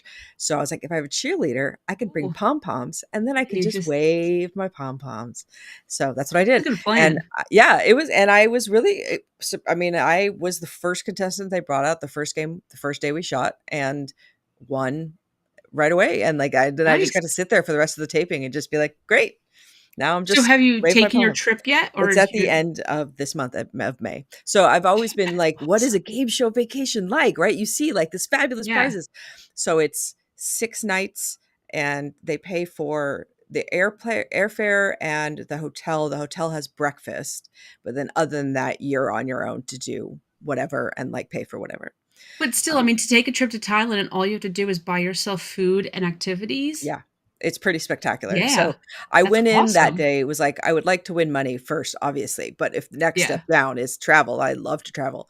And I haven't traveled much in Asia. So, and I have a best friend who lives in Bangkok. So it's all like hunky dory spectacular. Perfect. Yeah. Oh, So, that's and awesome. they just, I don't hate to break the illusion. They just cast people. They're just, they may interview you to make sure like you're not insane or anything, but they interview you like before you go, and then they interview when you get there as well to like make sure like you're not on anything, you're doing cool, you're going to be, they just want you to be excited. They But just they're want you. still pick normal people. Like if I went to a game show, I Yeah. could potentially be picked, but they're Oh, not picking sure. my name out of a hat, but they would do an interview and they'd be like, you're a psycho, you haven't watched any movie ever, like you're weird, let's put you on, right? They'd have to interview you and say, okay, you're good. You're Yeah. gonna I mean, tank. This is gonna be great Yeah. television. You're in. I mean, the guy that Yeah, I with did my zero money. interview on the day was wearing a Jason Voorhees necklace, and I commented on it, and he was like, "I love horror movies. I was named after Jason Voorhees," and I was like, "Great!" And then we could talk about that, and that's fine. So Perfect. it's kind of fun. And I know they film in New York as well, some game shows. I gotta look this up. Yeah, Now, One First 100, wasn't that the one with Bob Saget and the big wall full of it people? was. That was a I great and so show. that one was really funny because basically it's like one person versus 100, and every time the people get the answers wrong, they are knocked out. And so we played. Filmed a lot of episodes back to back, and I never got knocked out of the 100. But there was one time where they did an answer where it was like one person has the right answer, one person has the wrong answer, and so I had the right answer. And the question was, if the name of the show was in Roman numerals, would it be I versus X, I versus C, or I versus M? So I say I versus C, and they said why, and I said because it's the right answer. And everyone laughed. I'm like, no, I'm not kidding. It really is the right answer. You need to pick this one. And then she ended up picking the other one and she lost and she started to cry. And I was like, I told you straight Yeah. out it was the right answer and you still didn't pick it. I So told you. sorry, that's on you. Yeah, you should totally watch the floor because it is. So there's 100 squares on the floor. Okay. And Do so they people like drop out? Do yeah, they like, so does the floor like so drop out from under them? no. The floor lights up colors. So Oh, so your that's not as fun. category is horror film. I want them to Okay. like the floor to drop out from under them and they like fall into an Mr. Burns abyss. style. Yeah. You're Your fired. Your category is That'd be horror great. films. My category is garden gnomes, right? So the randomizer comes on. So if you're the first person who gets picked, you get to go up there. So now you Okay. pick, like, okay, I'm going to challenge her in garden gnomes. So now I come up and they either show you photos or it could be like text. They did one where it was noises because it was animal noises, but you have to like say what it is that you're looking at. So like if they did garden tools, a picture of a rake, you'd have to say rake, gardening gloves. So you've got, I forget, 30 seconds maybe. So like you keep going back and forth and it's whoever wins. So now if I win, I inherit your categories. Now I go back to the floor. I have 2 pieces of the floor and my category is horror movies. So you may end up defending a category that you know nothing about at all. And like the last one, somebody had like chemistry and nobody would challenge the dude because they would like, who wants to challenge somebody in chemistry, right? Yeah. Yeah, But it's fascinating because it's tons of just categories and you pick your own category. And some people picked a category because they're good at it. And some people, I think they picked it because it's obscure and they figured nobody's going to be good at it. Nobody's going to challenge me. I have just as much a chance as anyone else. Interesting. Yeah. I just remembered I was actually on another game show called Lingo with Chuck Woolery. We'll be back in 2 and 2, double nickels. Okay. My Chuck Woolery I story love Lingo. is that so every game show contestant has like your 30 seconds to tell it, like, Julia, tell me about yourself, right? And I'm like, hey, I'm Julia, I'm from Hollywood, I collect VHS and horror movies. So he comes over to me and he's like, "Hey, Julia, tell me about yourself." And so I start talking. And the second I start talking, he clocks out and he is not paying attention to a word I'm saying. I can see him just drifting away. And then he sees my mouth stop moving and he goes, "Great, thank you," and moves on to the next. And I was like, he has listened to so many people's stupid 30 seconds that he can't Yeah. anymore. It's like, that's pretty great. Dude, I love lingo, and I love the Chuck Woolery lingo more than anything. I lost 'Cause on lingo. That's why I didn't mention it before, but I was on it. So because Wordle, right? yeah. Wordle is huge. Wordle is totally lingo, and lingo was on. I don't know actually because I haven't watched it in a while. It was on last year, so I don't know if it got renewed. RuPaul was hosting lingo. Oh, So yes, lingo oh, was it's like a new back. thing. Okay. Yeah, yeah. So like I Interesting. said, I don't know. I don't have cable anymore, so I don't know if it's still on or not. But Well, if you ever see that, I was on a sci-fi themed episode, so think I have okay. like Princess Leia buns on when I Oh, go I on there love it. to lose. That's funny. That's a tough game, though. I have to say. Yeah, my brain It's works much better at trivia than it does with that kind of stuff. So yeah. I won Celebrity Says. That was a celebrity trivia one, and when I won $5,000, and I used it to get my eyes LASIKed. So that was like I was like, I'm going to use the money for something specific and not just like fritter it away. But Let's Make a Deal, I was specifically wanted to be on because it's totally random. It's Yeah. just you just pick stuff and you pick something right or you don't, and that's like it's not. It's like when I go to Las Vegas, like roulette is the game of choice because I'm like it's just random, man. Nobody can fix that game, and that's kind of the Yeah. fun of it. I don't need skill, just randomness. I know. I'm Let's Make a Deal. I'm always like, people will have a halfway decent prize, and then they go for it, and they open the door, and then it's like, like, here's a farm animal, right? Like, Yeah, and they get aw. zonked. I know, and that's like the saddest thing of all. And then I feel the people who are there taping like when I won, there was two contestants, and like they got zonked. It's like they have to sit there now all day, and like now you don't win anything, and that makes me very sad. I want everyone to win. Here are the pom poms all day with your trip to Here are the Thailand, pom and then poms. yeah, Yeah, and you're like, oh, sorry, that's how it goes. I just picked silver envelope because that's what my brain said, and yeah. it won. Oh, that's all. Yeah. I love game shows so much. That's too funny. Okay, so speaking of game shows, lately there has been a lot of discussion about 100 men versus a gorilla.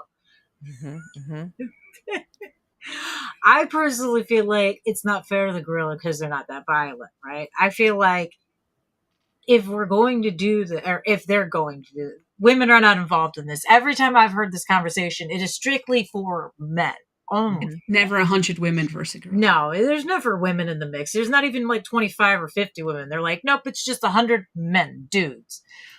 I feel like if they should do it and they were going to make all of these little videos demonstrating what might happen, I feel like if anything, it should be a polar bear instead of a gorilla, because a polar bear stands a lot better shot of just destroying 100 men in particular.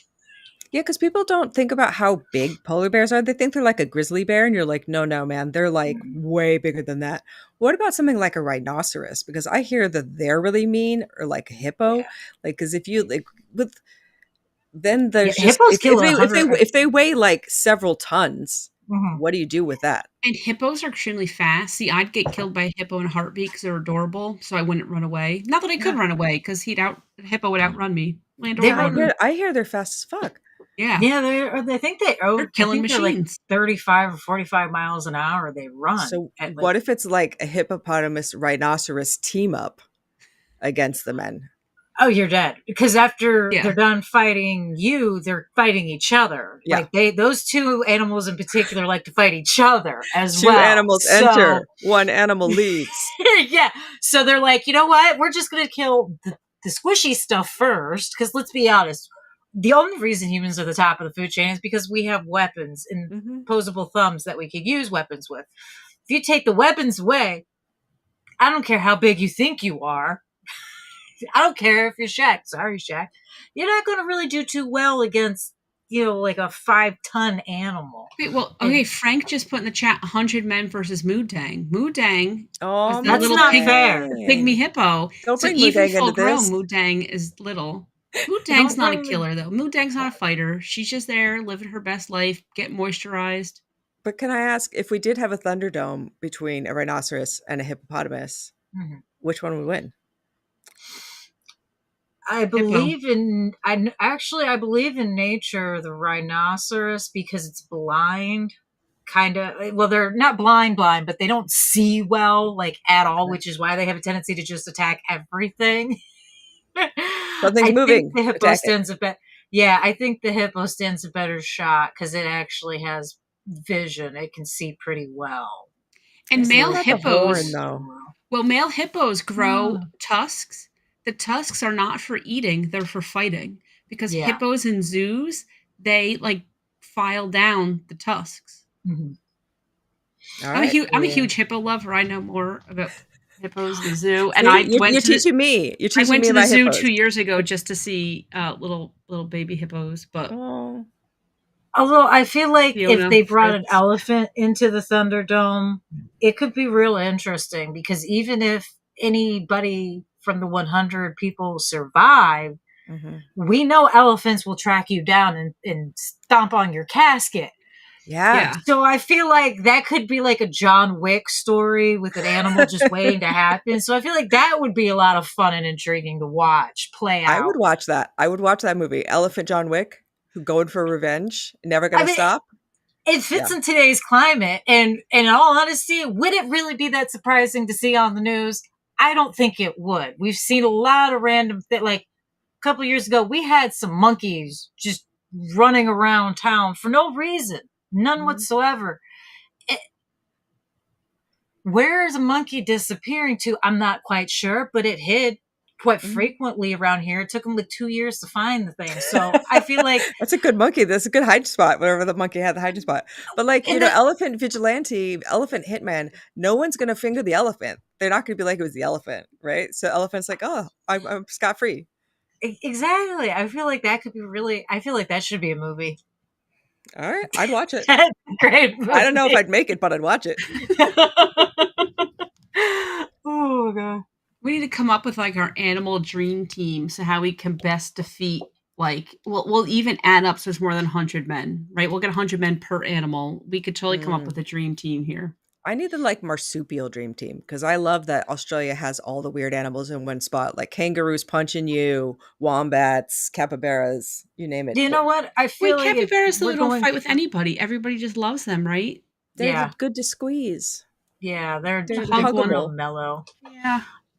Although I feel like if we're bringing Australian animals into it, I don't care if you bring up 500 dudes, the ostrich is going to win. Yeah. They've already had a war specifically against ostrich, and they're still roaming around the continent. Like, I mean, I'm just saying, I feel like the ostrich could handle a couple hundred people at that point. I feel like any animal from Australia, we're going down. It doesn't matter what it is. You got the spiders. There's a documentary that I watched about. There's an infestation of cane toads in this very specific part of Australia that happened in the 70s that they have never been able to get rid of these cane toads, and they're like poisonous to the touch.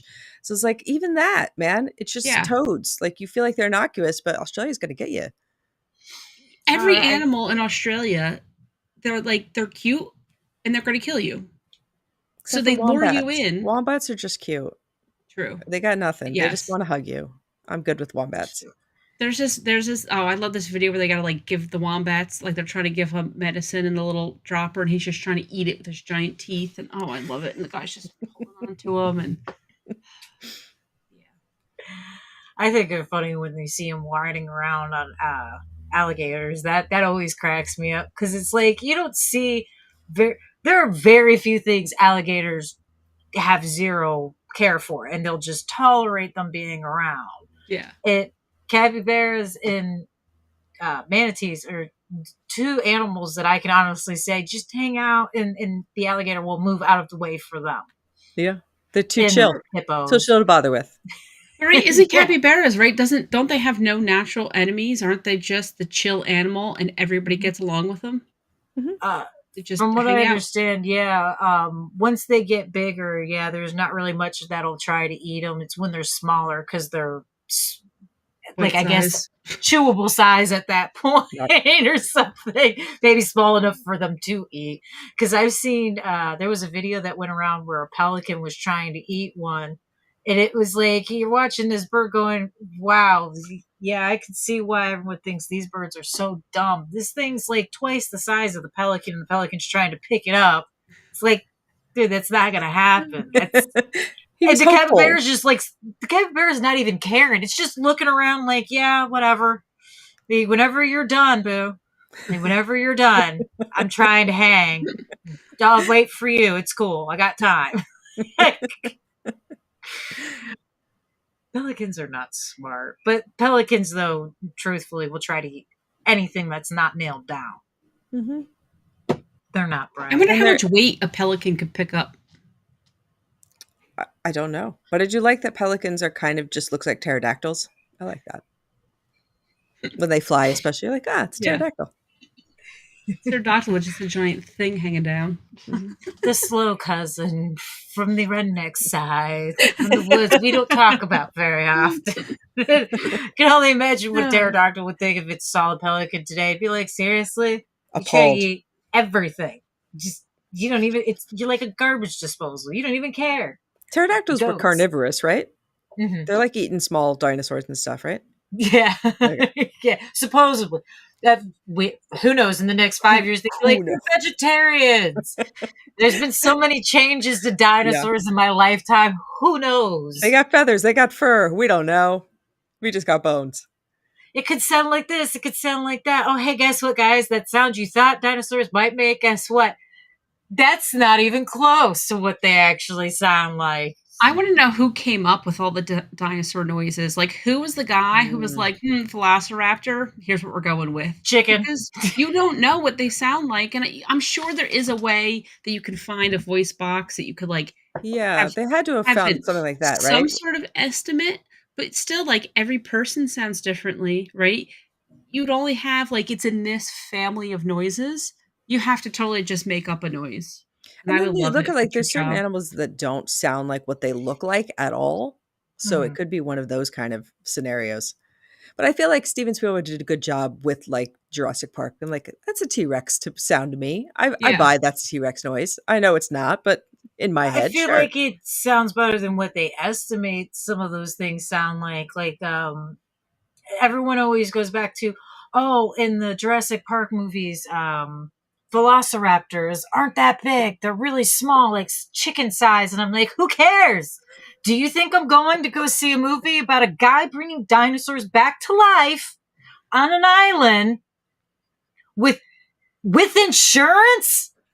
As an adult, you expect me to believe any insurance company is going to insure a business with people on that island. Like, yeah, sure, carnivorous dinosaurs. What the hell? Why not? You think my biggest beef is the size of the dinosaur? No, because I'm an adult and I'm thinking, who the hell's insuring these assholes? Where's the health care coming from? The life insurance? Like, how do you swing that? Like, Man, you got enough money, you can buy anything, right? I mean, that's what we know is like he's got this island and an endless amount He's of cash. self-insured. He's So he could have- self-insured there. no, I mean, well, well, he no, could because have bought insurance as well, right? He's on this Well, little like dinky island. Maybe he bought the whole island. in doesn't have one to worry of the about it. movies, they actually do, I think it is in the first movie, the lawyer actually mentions something about the insurance. He says something like along the lines of like, they're not going to be happy or they're going to cancel us or something like that. And all I can think is, who the hell is insuring you guys with dinosaurs running around an island? I don't care if they're like 2 inches tall. I got questions. You insure a zoo and you have man-eating creatures in there. You got lions, you got gorillas that could potentially kill hundreds of men, etc. Right? Like, so they're insured. Yes, but no, a lot of creatures don't care to eat humans because we're Sure. squishy, but we don't taste good. I mean, heck, So the a lot of casinos things. in Vegas who have the tigers there, I mean, they have insurance still. They'll eat you. Being an insurance person in Las Vegas, man, I can't even imagine the crazy things that people do in that city. I'm so glad I grew up there, though, because I'm glad I got to grow up somewhere weird and to give me an appreciation for weirdness and for sleaze, which I feel like has crossed over into my filmmaking tastes and likes. I appreciate it. It's probably normal though. After a while, weird just is normal. Like I feel living in Florida, especially with everyone always Florida man, Florida woman. I don't think a lot of these things are weird. I just always like to point out that a lot of these people aren't from Florida, or they're not even living here. They're here on vacation. Like, but Yeah. otherwise, none of it's weird. You tell me a lady stripped down in Orlando and started jumping on cars and assaulting police, and is that strange? Not really. You calling her a Floridian would be strange because she's not from here, nor does she live here. That's what Very I'm not strict buying rules. in the story. But Speaking of horror movies set in Florida, have you seen The New Kids, starring James Spader, that was made in the mid 80s by Sean S. Cunningham, who did Friday the 13th and then went on to do this movie with Lori Loughlin as stars as well. Highly recommended, set in Christmas, Florida, which is a real place. yes, But yeah, one day I I will know go exactly where. specifically because of that. But it's one of my favorite James Spader performances. He's like a southern boy named Dutra. He's got bleach blonde hair. It's pretty delicious. I'll I have just to added watch it to the it. list of movies I have to watch. So it's on the Excellent. Yeah. list now. It goes I'll harder let than you you know. think it's going to go. And did you say It's Lori Loughlin like Aunt Becky? Yeah, Aunt Becky. She's I'm in it. bored. Yeah. You get to see James Spader in like bikini underwear get tied up, if that also appeals to you. It appeals to me.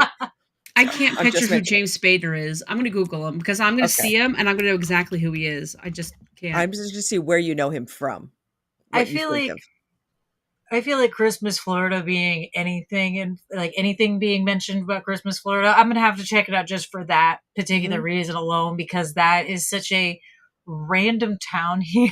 Most Yeah. people don't know it exists because it's not that big either. It's fairly small in the area, considering some of the other areas we've got. So where do So you know him from? I know him from Boston Legal, which I've Okay. never seen Boston Legal, but I remember just seeing the commercials all the time. Have you never seen Pretty in Pink? Yes. He's one of the characters in Pretty Pink. He's Steph. He's Blaine's best friend. They have the party at his Oh. house. That's See, I'm him. gonna if I'd have to look at him to see what he looks like in the movie. I've seen Pretty in Pink. Oh, here. See, I'm scrolling through, look at all the stuff. See, here's the New Kids. It Yeah. only got a 6.1 on IMDb. Well, do you trust what IMDb these- says? No, these people are wrong. I trust what you say. Thank you. You should. Serviceman City's in the Stargate movie too. James Spader's in the Stargate Yeah, movie. he's the lead in Stargate. He's in, so Yeah. many. I love him because he always goes 100% and he's always strange. Like he could settle for being a pretty boy actor and he has no interest in that. And I love that about him. But there's a movie that I love because it's so awkward. There's a movie called Tough Turf that's also mid 80s that he's just the romantic lead in. He's like the new kid in town, comes in, he's going to fall for the girl. He's going to sing her a heartfelt love ballad. And it's just interesting to watch him try to be like the normal guy because he's not. But that's what I like about him. It's like when you try to do something different, right? I'll have to watch that one too because I can't picture him trying to be Oh yeah, the he's real guy, the boy soft. next door, because he's Yeah. never really. He Yeah. always is that eccentric friend. He's Mhm. always the and he plays it well. He plays it Oh, yeah. really well. But I would yeah, he's recommend always that. a double feature of Tough Turf and the New Kids, and you watch two performances, you're like, that's night and day. He's doing whole different things. He's got range. Oh, it's funny. Put it on the list. I'm ready. Seriesman said, all animals and humans fear one thing. That's a skunk. Fact. I can't disagree with that, especially considering that it is an old wives' tale that tomato soup gets rid of the smell. It does not. You just smell like tomato soup and skunk.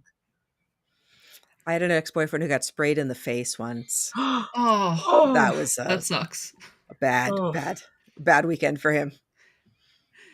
I'm just picturing like you're trying to wash it out and it like sticks in your eyebrows or something. Like you're so focused on your head, and then like you're like, why do I still smell it? And it's like just Your face. It's just because it's kind of that nauseating, like rotten egg kind of smell. There's a town in New Zealand that called Rotorua, which is one of the like extreme sports capitals of New Zealand, and like New Zealand's super into extreme sports. I went there, I did zorbing there, which is really fun. But there's a natural sulfur deposit nearby the town, which means it smells like rotten egg sulfur all day, all Oh, the time. And it made me so nauseous. And I was like, I can't imagine living here. But after a while, you would just get nose you blind just, to yeah, it. you don't even smell it. So like when I worked at the New Beverly, I worked there for 8 years. And at the end, like near the end of it, I was like, I couldn't smell popcorn anymore. People would come in and be like, it smells delicious. And I'm like, I got nothing. I can't smell it because I'm nose blind to it. Like you just get so used to it. Mm-hmm. Okay, so did you just say that you did zorbing? I did zorbing. Do you know what What? zorbing is? No, I was going to ask, Okay. what the heck So is it? zorbing is really fun. They put you in a giant inflatable like hamster ball, basically, and then roll you down a hill. So you can That's either do awesome. it dry where you just tumble, or you do it wet where there's water. So it's kind of like a water slide. So I did the Wait, wet kind. wait, there's a water in the hamster ball with you, or Yeah, you're so it's rolling like down? okay, so there's like there's the big hamster ball, like it's all like inflatable, like plastic Yeah. and stuff, and then there's a smaller ball inside that you're getting into, right? So you're not The there's water's enough not in you, bounce. the water's No, the outside of, water is in the so capsule you're you're in. like, you're S wet. Yes, and sliding around like a water slide. So that was the experience I had. I didn't Okay. do the dry kind, which also would be fun where you're just kind of tumbling. Yeah. But if you didn't know, New Zealand is super, super into extreme sports, and I did luge there. There was like zip line. They had glowworm caves, like all sorts of crazy stuff. How I was feel like luge? Luge was great. Luge was fun. Way down, Yeah. really fun. Oh, I feel like the person that invented the idea of getting in those plastic balls to do that stuff really got shoved into a garbage can a few times in the Hmm. 80s and rolled down the hills, hills. because like we all know those kids. You know what I mean? Yeah. Either you were that kid or you knew that kid. There's no Like, other way to know. Like, but someone had to like, how can I make this experience fun? And how Yeah. can how I can we make make it just a people little bit pay for safer? it? Because they constantly heard like, "Stop doing this dumb shit. It's not Not in New safe." not in New Zealand. They don't need the care safety, none of their concern in New Zealand. I went to the most I mean, dangerous playground I have ever seen in my entire life in that country. There was this thing, it's just like a tooth smasher. It's like you're holding onto a rail and there's a concrete like rolling that you're rolling on that just goes faster and faster and faster until you're gonna like pitch off. They had these like insane, like my boyfriend got I'm so all hurt, for like it. it was amazing. I'm all for them taking the warning labels off of everything, because, like, I was just telling my kid earlier today, I'm like, you guys are soft. Like, I feel like you guys need to be picked on a little more. You need to be bullied a little more. Like, I feel like we have too many warning labels on everything. You just need a slightly dangerous playground. So this way, when you're mad, you convince your friend. Like, you don't want to get hurt. You just need to convince them to go on the thing. They're going to get like slightly hurt. That's Yeah, it. You'll work a bunch of stuff out don't right go to New there. Zealand. That's too hardcore. You're gonna get hurt in that place. Like my ex-boyfriend was doing the little merry-go-round thing where you run and then Yeah. the thing turns. And I don't know how it happened, but he flew off it in this way that he was like horizontal with the ground for a Oh my second, like gosh. Superman flying backwards off of this thing. And he was like, of course, a guy, so he's like gets right up and he's like, I'm fine, I'm fine. And you can see on his face that it like really, Not really hurt. fine. And he's like, oh no. Aw. God bless you, New Zealand. I love you. I love that even the playgrounds are dangerous. It's not even just extreme sports. It's just normal everyday Yeah, things. I guess they they gotta gotta train you from when you're toughen you up. young. Yeah, when you're young, you got to make sure you're tough so you could do all these extreme sports. But I Exactly. believe New Zealand's one of the places, though, too, that heavily encourages independence from a really young age. I'm not sure, but I think New Zealand also does put the babies in the bassinets and let them sleep outside in the snow type thing. I mean, Oh, they're like the bundled up. Scandinavian kind of deal? Yeah, yeah. I could be wrong. It may not be them too, but I think they do stuff like that as well. And they let the little ones like walk to playgrounds and schools and things by themselves.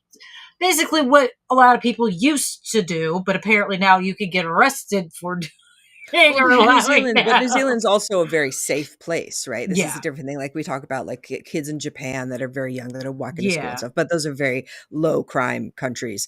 So that's why to us now, we look at it seems crazy, but like, well, if in there's New no Zealand, the playground's more dangerous than the walk there. Yeah, exactly, man. So I hope you are flooded with New Zealand playground stories from this, and, Yes. people will tell you their horror stories of how they were hurt. Oh, I wouldn't even mind hearing some stories from people back in the day of getting hurt. Like, I remember there was a swing set that we used to play on that was all wood, and it was untreated, splinter-inducing wood that you Oof. cracked your face on, and we all just enjoyed it. And people got upset when they removed it. He's like, guys, the wood's bowing. This cannot be safe anymore. It's splintered off. We want our wooden playset. Okay. We had because we had the metal playgrounds, and like there was this one slide that in the height of summer, they'd have to have a recess monitor standing by because they would have to close it because it would burn your Yeah. legs. It was so hot. It would Grew physically up in burn Las people. Vegas. Grew up in Oh, Las yeah. Vegas. Can That's you not even the imagine height of how hot summer. those metal Whew. slides are when it's 115 outside? Oof. Yeah, no, I can't say much else because I believe I lost a few layers of skin from that down here in Florida. Because yeah, you just feel the just peeling skin off as you're Yes, even and touching it. then It's your like, leg oh. is hot, and then because it gets like you're sweating, so now it's just ever so slightly sticky, so you don't move, and you're just the skin as you're going down the slide. Oh, the joys of childhood, They right? took those away. Then we got the untreated lumber. Then they took those away. Then there's just plastic. Mhm. Yeah. Yeah. Well, they've taken a lot of that stuff away too, though, because it's not safe for kids. Like one of my sisters actually broke her arms. I should say she's broken both arms multiple times, like 6 Oh, times, I think, between the jeez. Wow. two. She broke one arm like 4 times and the other one too. She's got 2 pins in it. Jeez. She's the only one of us to actually like break something, and she went hard. She was broke like, enough for all of you. Yeah. that is exactly. She was like, my sisters aren't going to break anything. I'll do it and more just to show off. She did it on she did twice on monkey bars. Yeah. I have not seen a set of monkey bars in years. And I tell my sister once in a while, I'm like, it's your fault they took them off the playgrounds. You want to talk about them making playgrounds too safe? Well, you're the reason, because you had to break your arms. They just removed all the playgrounds near your house. They were like, no, we can't have this kid come anymore. We're done. She's too dangerous. Next, she's going to hurt other people while she hurts herself. Doubt it. Well, Yeah, Sarah said riding bikes with no safety gear on. If my mom only knew what we were out and about doing, because, right, you leave the house and you come home to eat lunch and then you just come home for dinner. If she knew what we were doing, oh God, we would have never been allowed outside of the house. We were definitely playing places we shouldn't be playing. Yeah. Of course, And that's the fun of childhood. Yeah, it definitely was. Oh, goodness gracious. To be young again with the internet, I feel bad. Everything's recorded. Everything's televised, publicized, and on the internet for these kids. So I don't think it's fair to them in particular. I always feel bad. It's like you can't really be a kid and make mistakes. It's going to be there forever.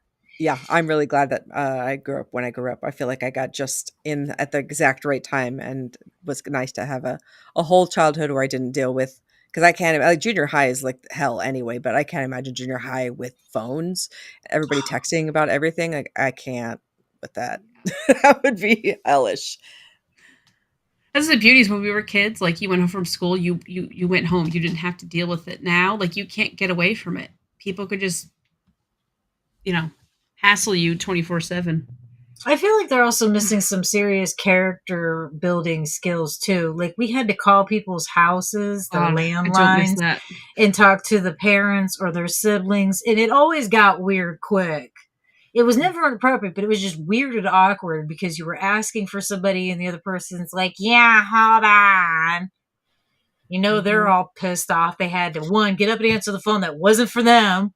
Now they got to go get the person who the phone is for, and chances are the person's going to be like, can you bring me the phone?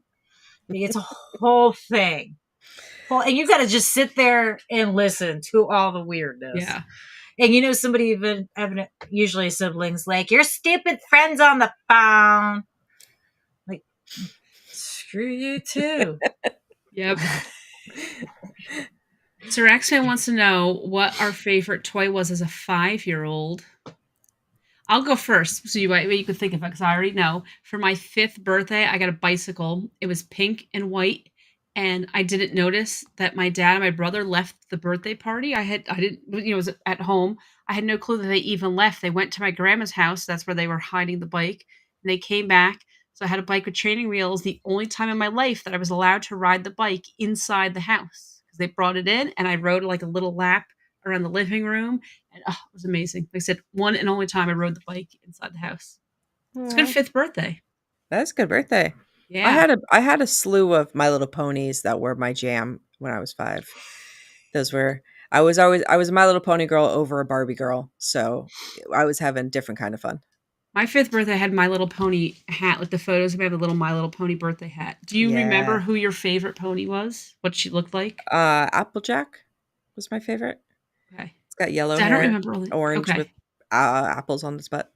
Mm-hmm. I had it's a Applejack. purple one, and she was purple, and then she had pink hair, and she smelled like cupcakes. Oh, the smell one. That's pretty good. Yeah.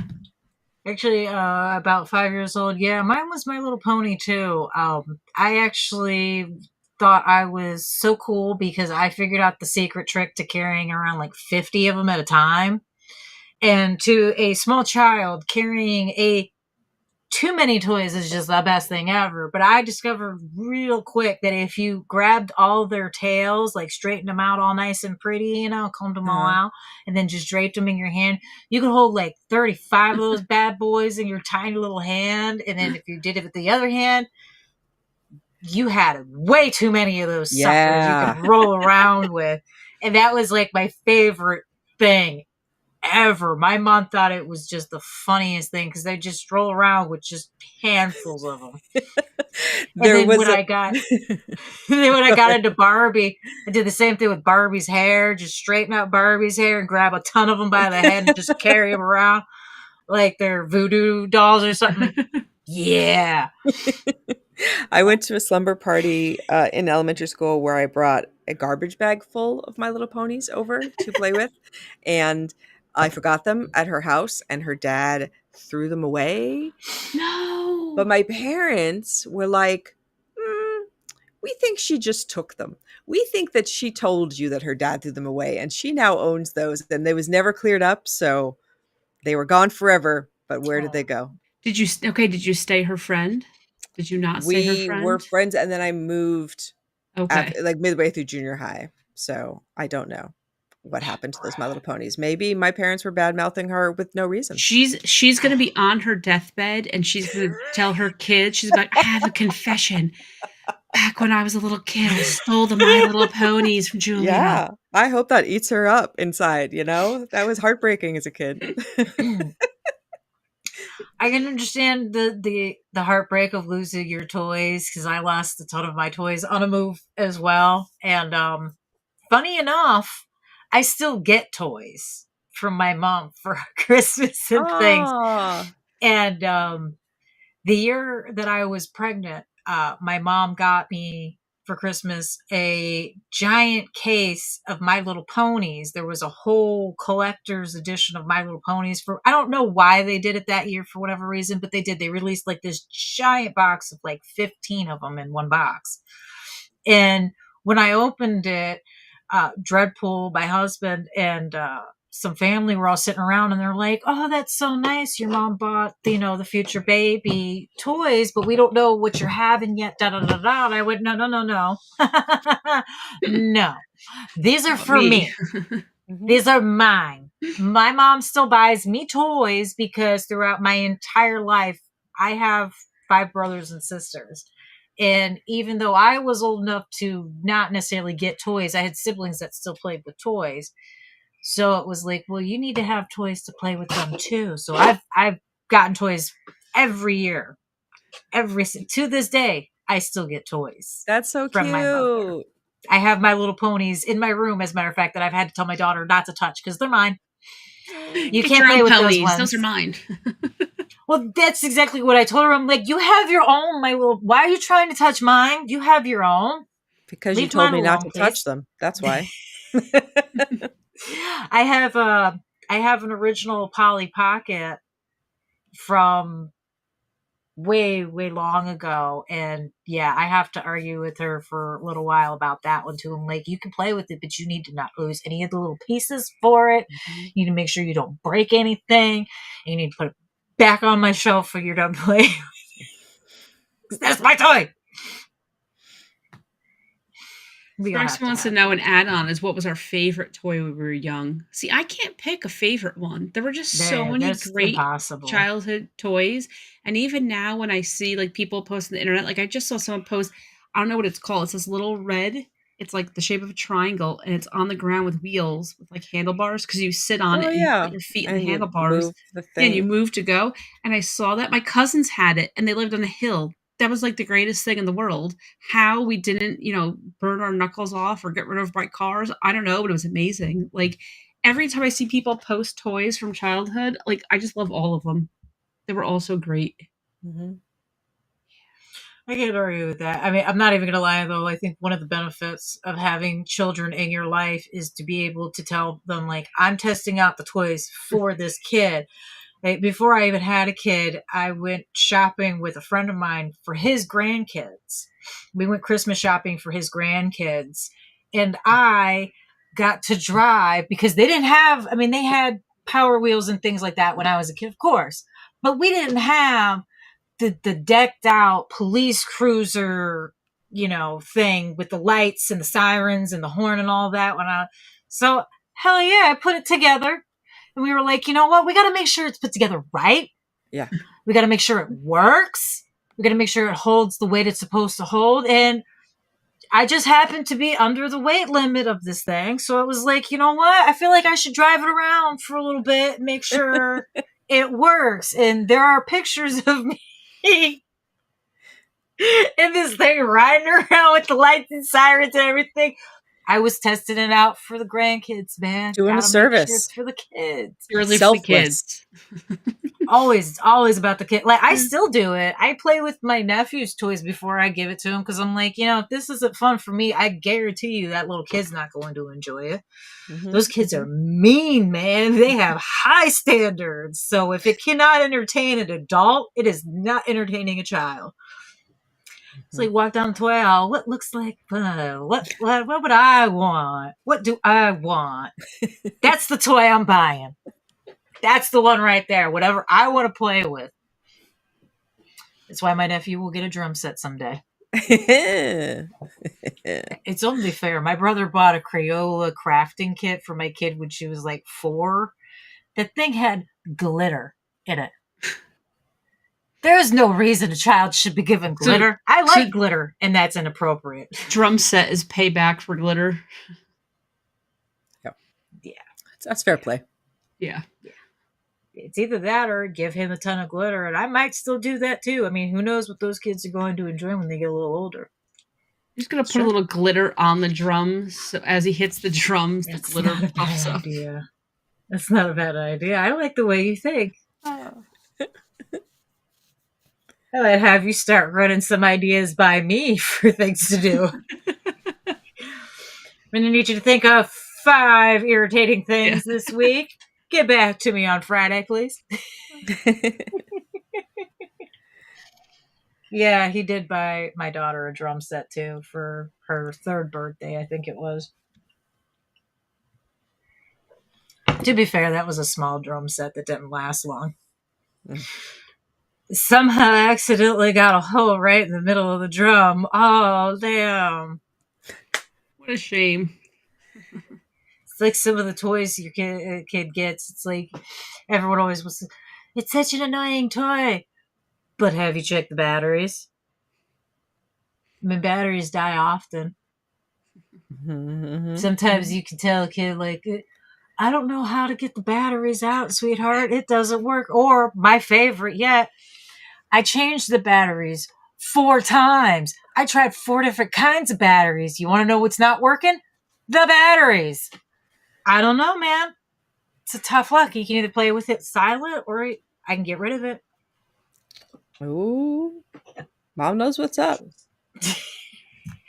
I feel bad. I always tell my daughter, I'm like, unfortunately for you, been here, done that, don't have the patience for it. It's the only child. There's only one for a reason. I've done my time, thank you. My baby sister's a Marine now, and I couldn't be any prouder, but at the same time, it's my fault she eats grams.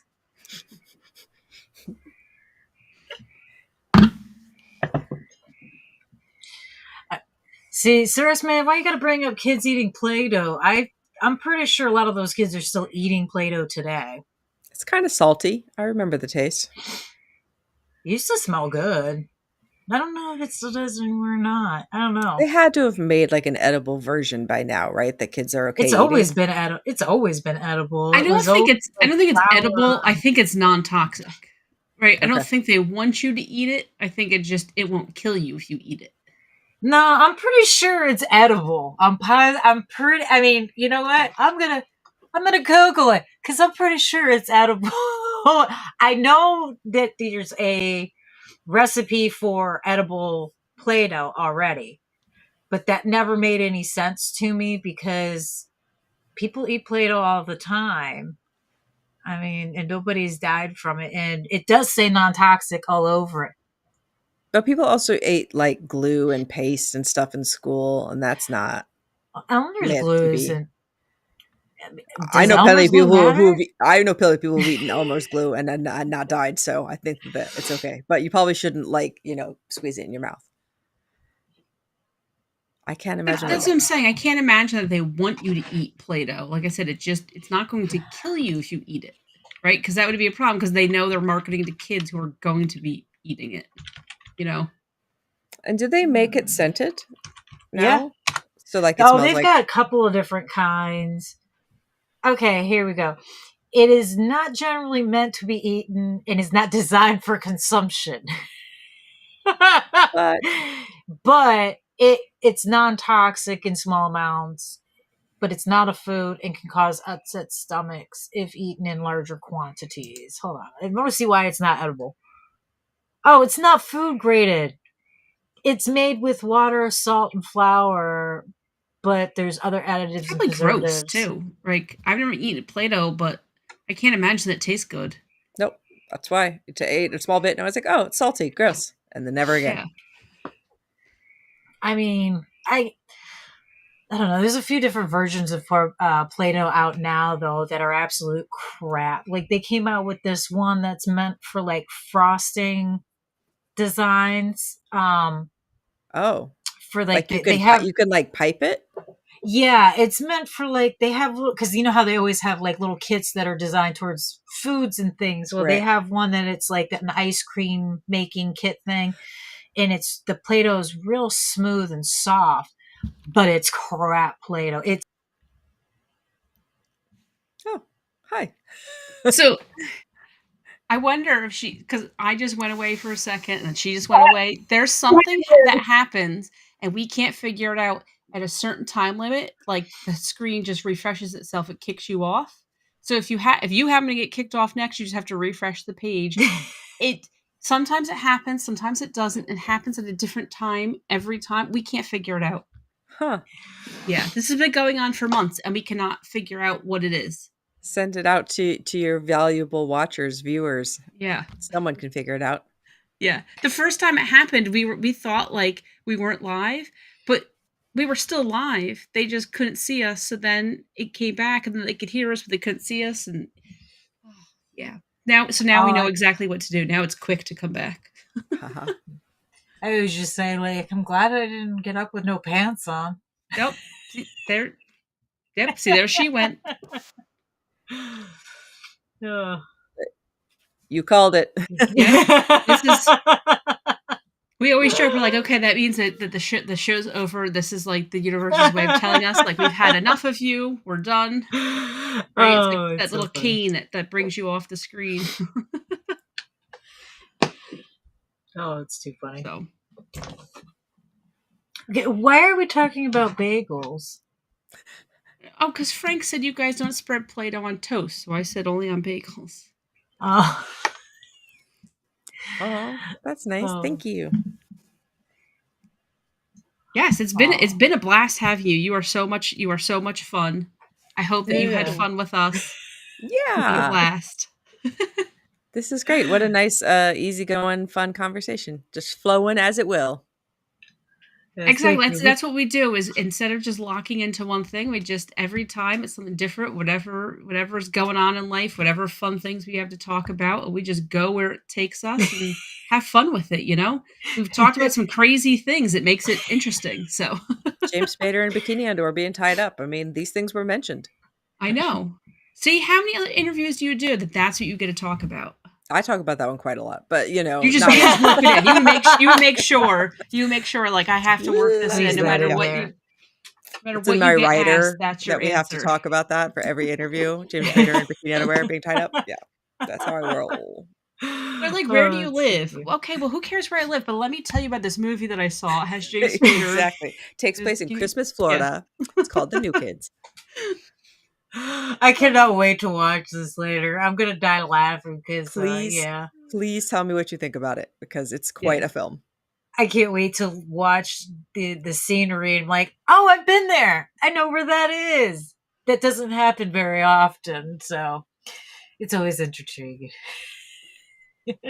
Well, thank you so much. I had such a wonderful time, and people can find me online at Julia C. Marchese anywhere. I'm on all of the things, and I love talking to people. Talk to me about movies. I got recommendations, to the cows come home, and I'm on Horror Movie Survival Guide and Jodorowsky and Losers Club. And then my movies out of print, you can watch on a lot of streaming services. And if you don't have Arrow's streaming service for I Know What You Need, you can message me and I can send you a link to watch the movie privately. So I will send that to you. You have to send me a link because I totally want to see it. You clock in for your 45 minutes, get in there. It's a weird time, I know, but here we go. And then I have to is the I totally lost my train of thought on what it's called about the book. To pre-order the book. Oh, yes. Is that still ongoing? Yes, right.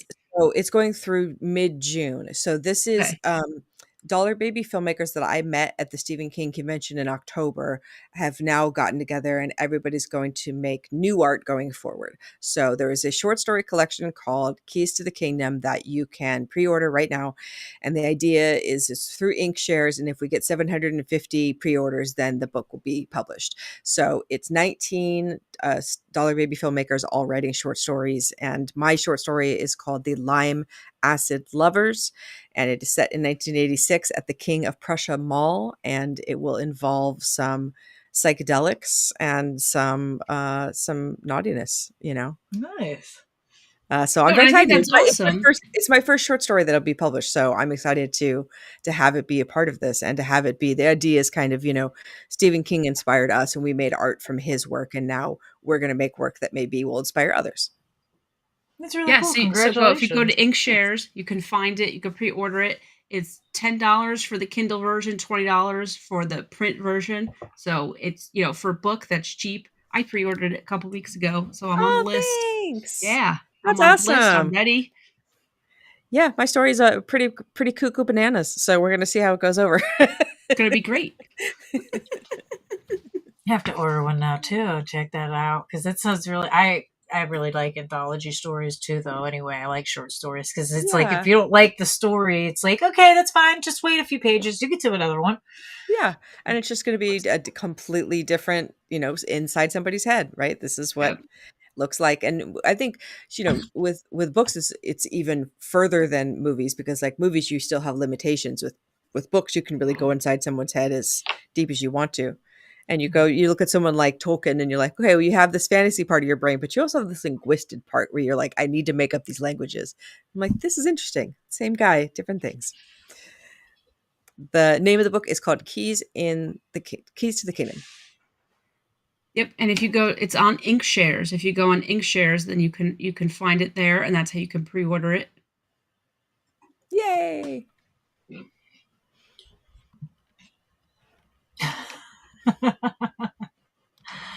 Sir X-Men's feeling a bit old, I guess. Needs to there we go. Down. Type it out. If you need it later, Sir X-Men, if you forget, let me know. I will. I'll look up the link. I'll send you the link for it. Okay. You know how to get a hold of me. I'll get you the link. Yeah, it's gonna be good. Like I said. There you Oh, good. But again, thank you for coming tonight. We enjoyed having Yes. you. It's been interesting. Thank Definitely you. learning things, especially Pinky over there. This is what we aim for. I do. Educational, Now I fun. have, yeah, I have a whole list of Then I have I've won. I've succeeded. If you've walking away from a conversation with me with a list of movies to watch, like I feel like I've done my job well. there we go. There's a link. There's a link. Yes. Yeah, so I have homework to do. I'm excited. Yeah. Yay. It's going to be good. It's going to open up a whole new world for me. Although I'm still going to think literally. I'm still not going to know if any of these could be Shakespeare related, and I'll still never know. But that's okay, because I'm going to enjoy them anyways, right? Yeah, exactly.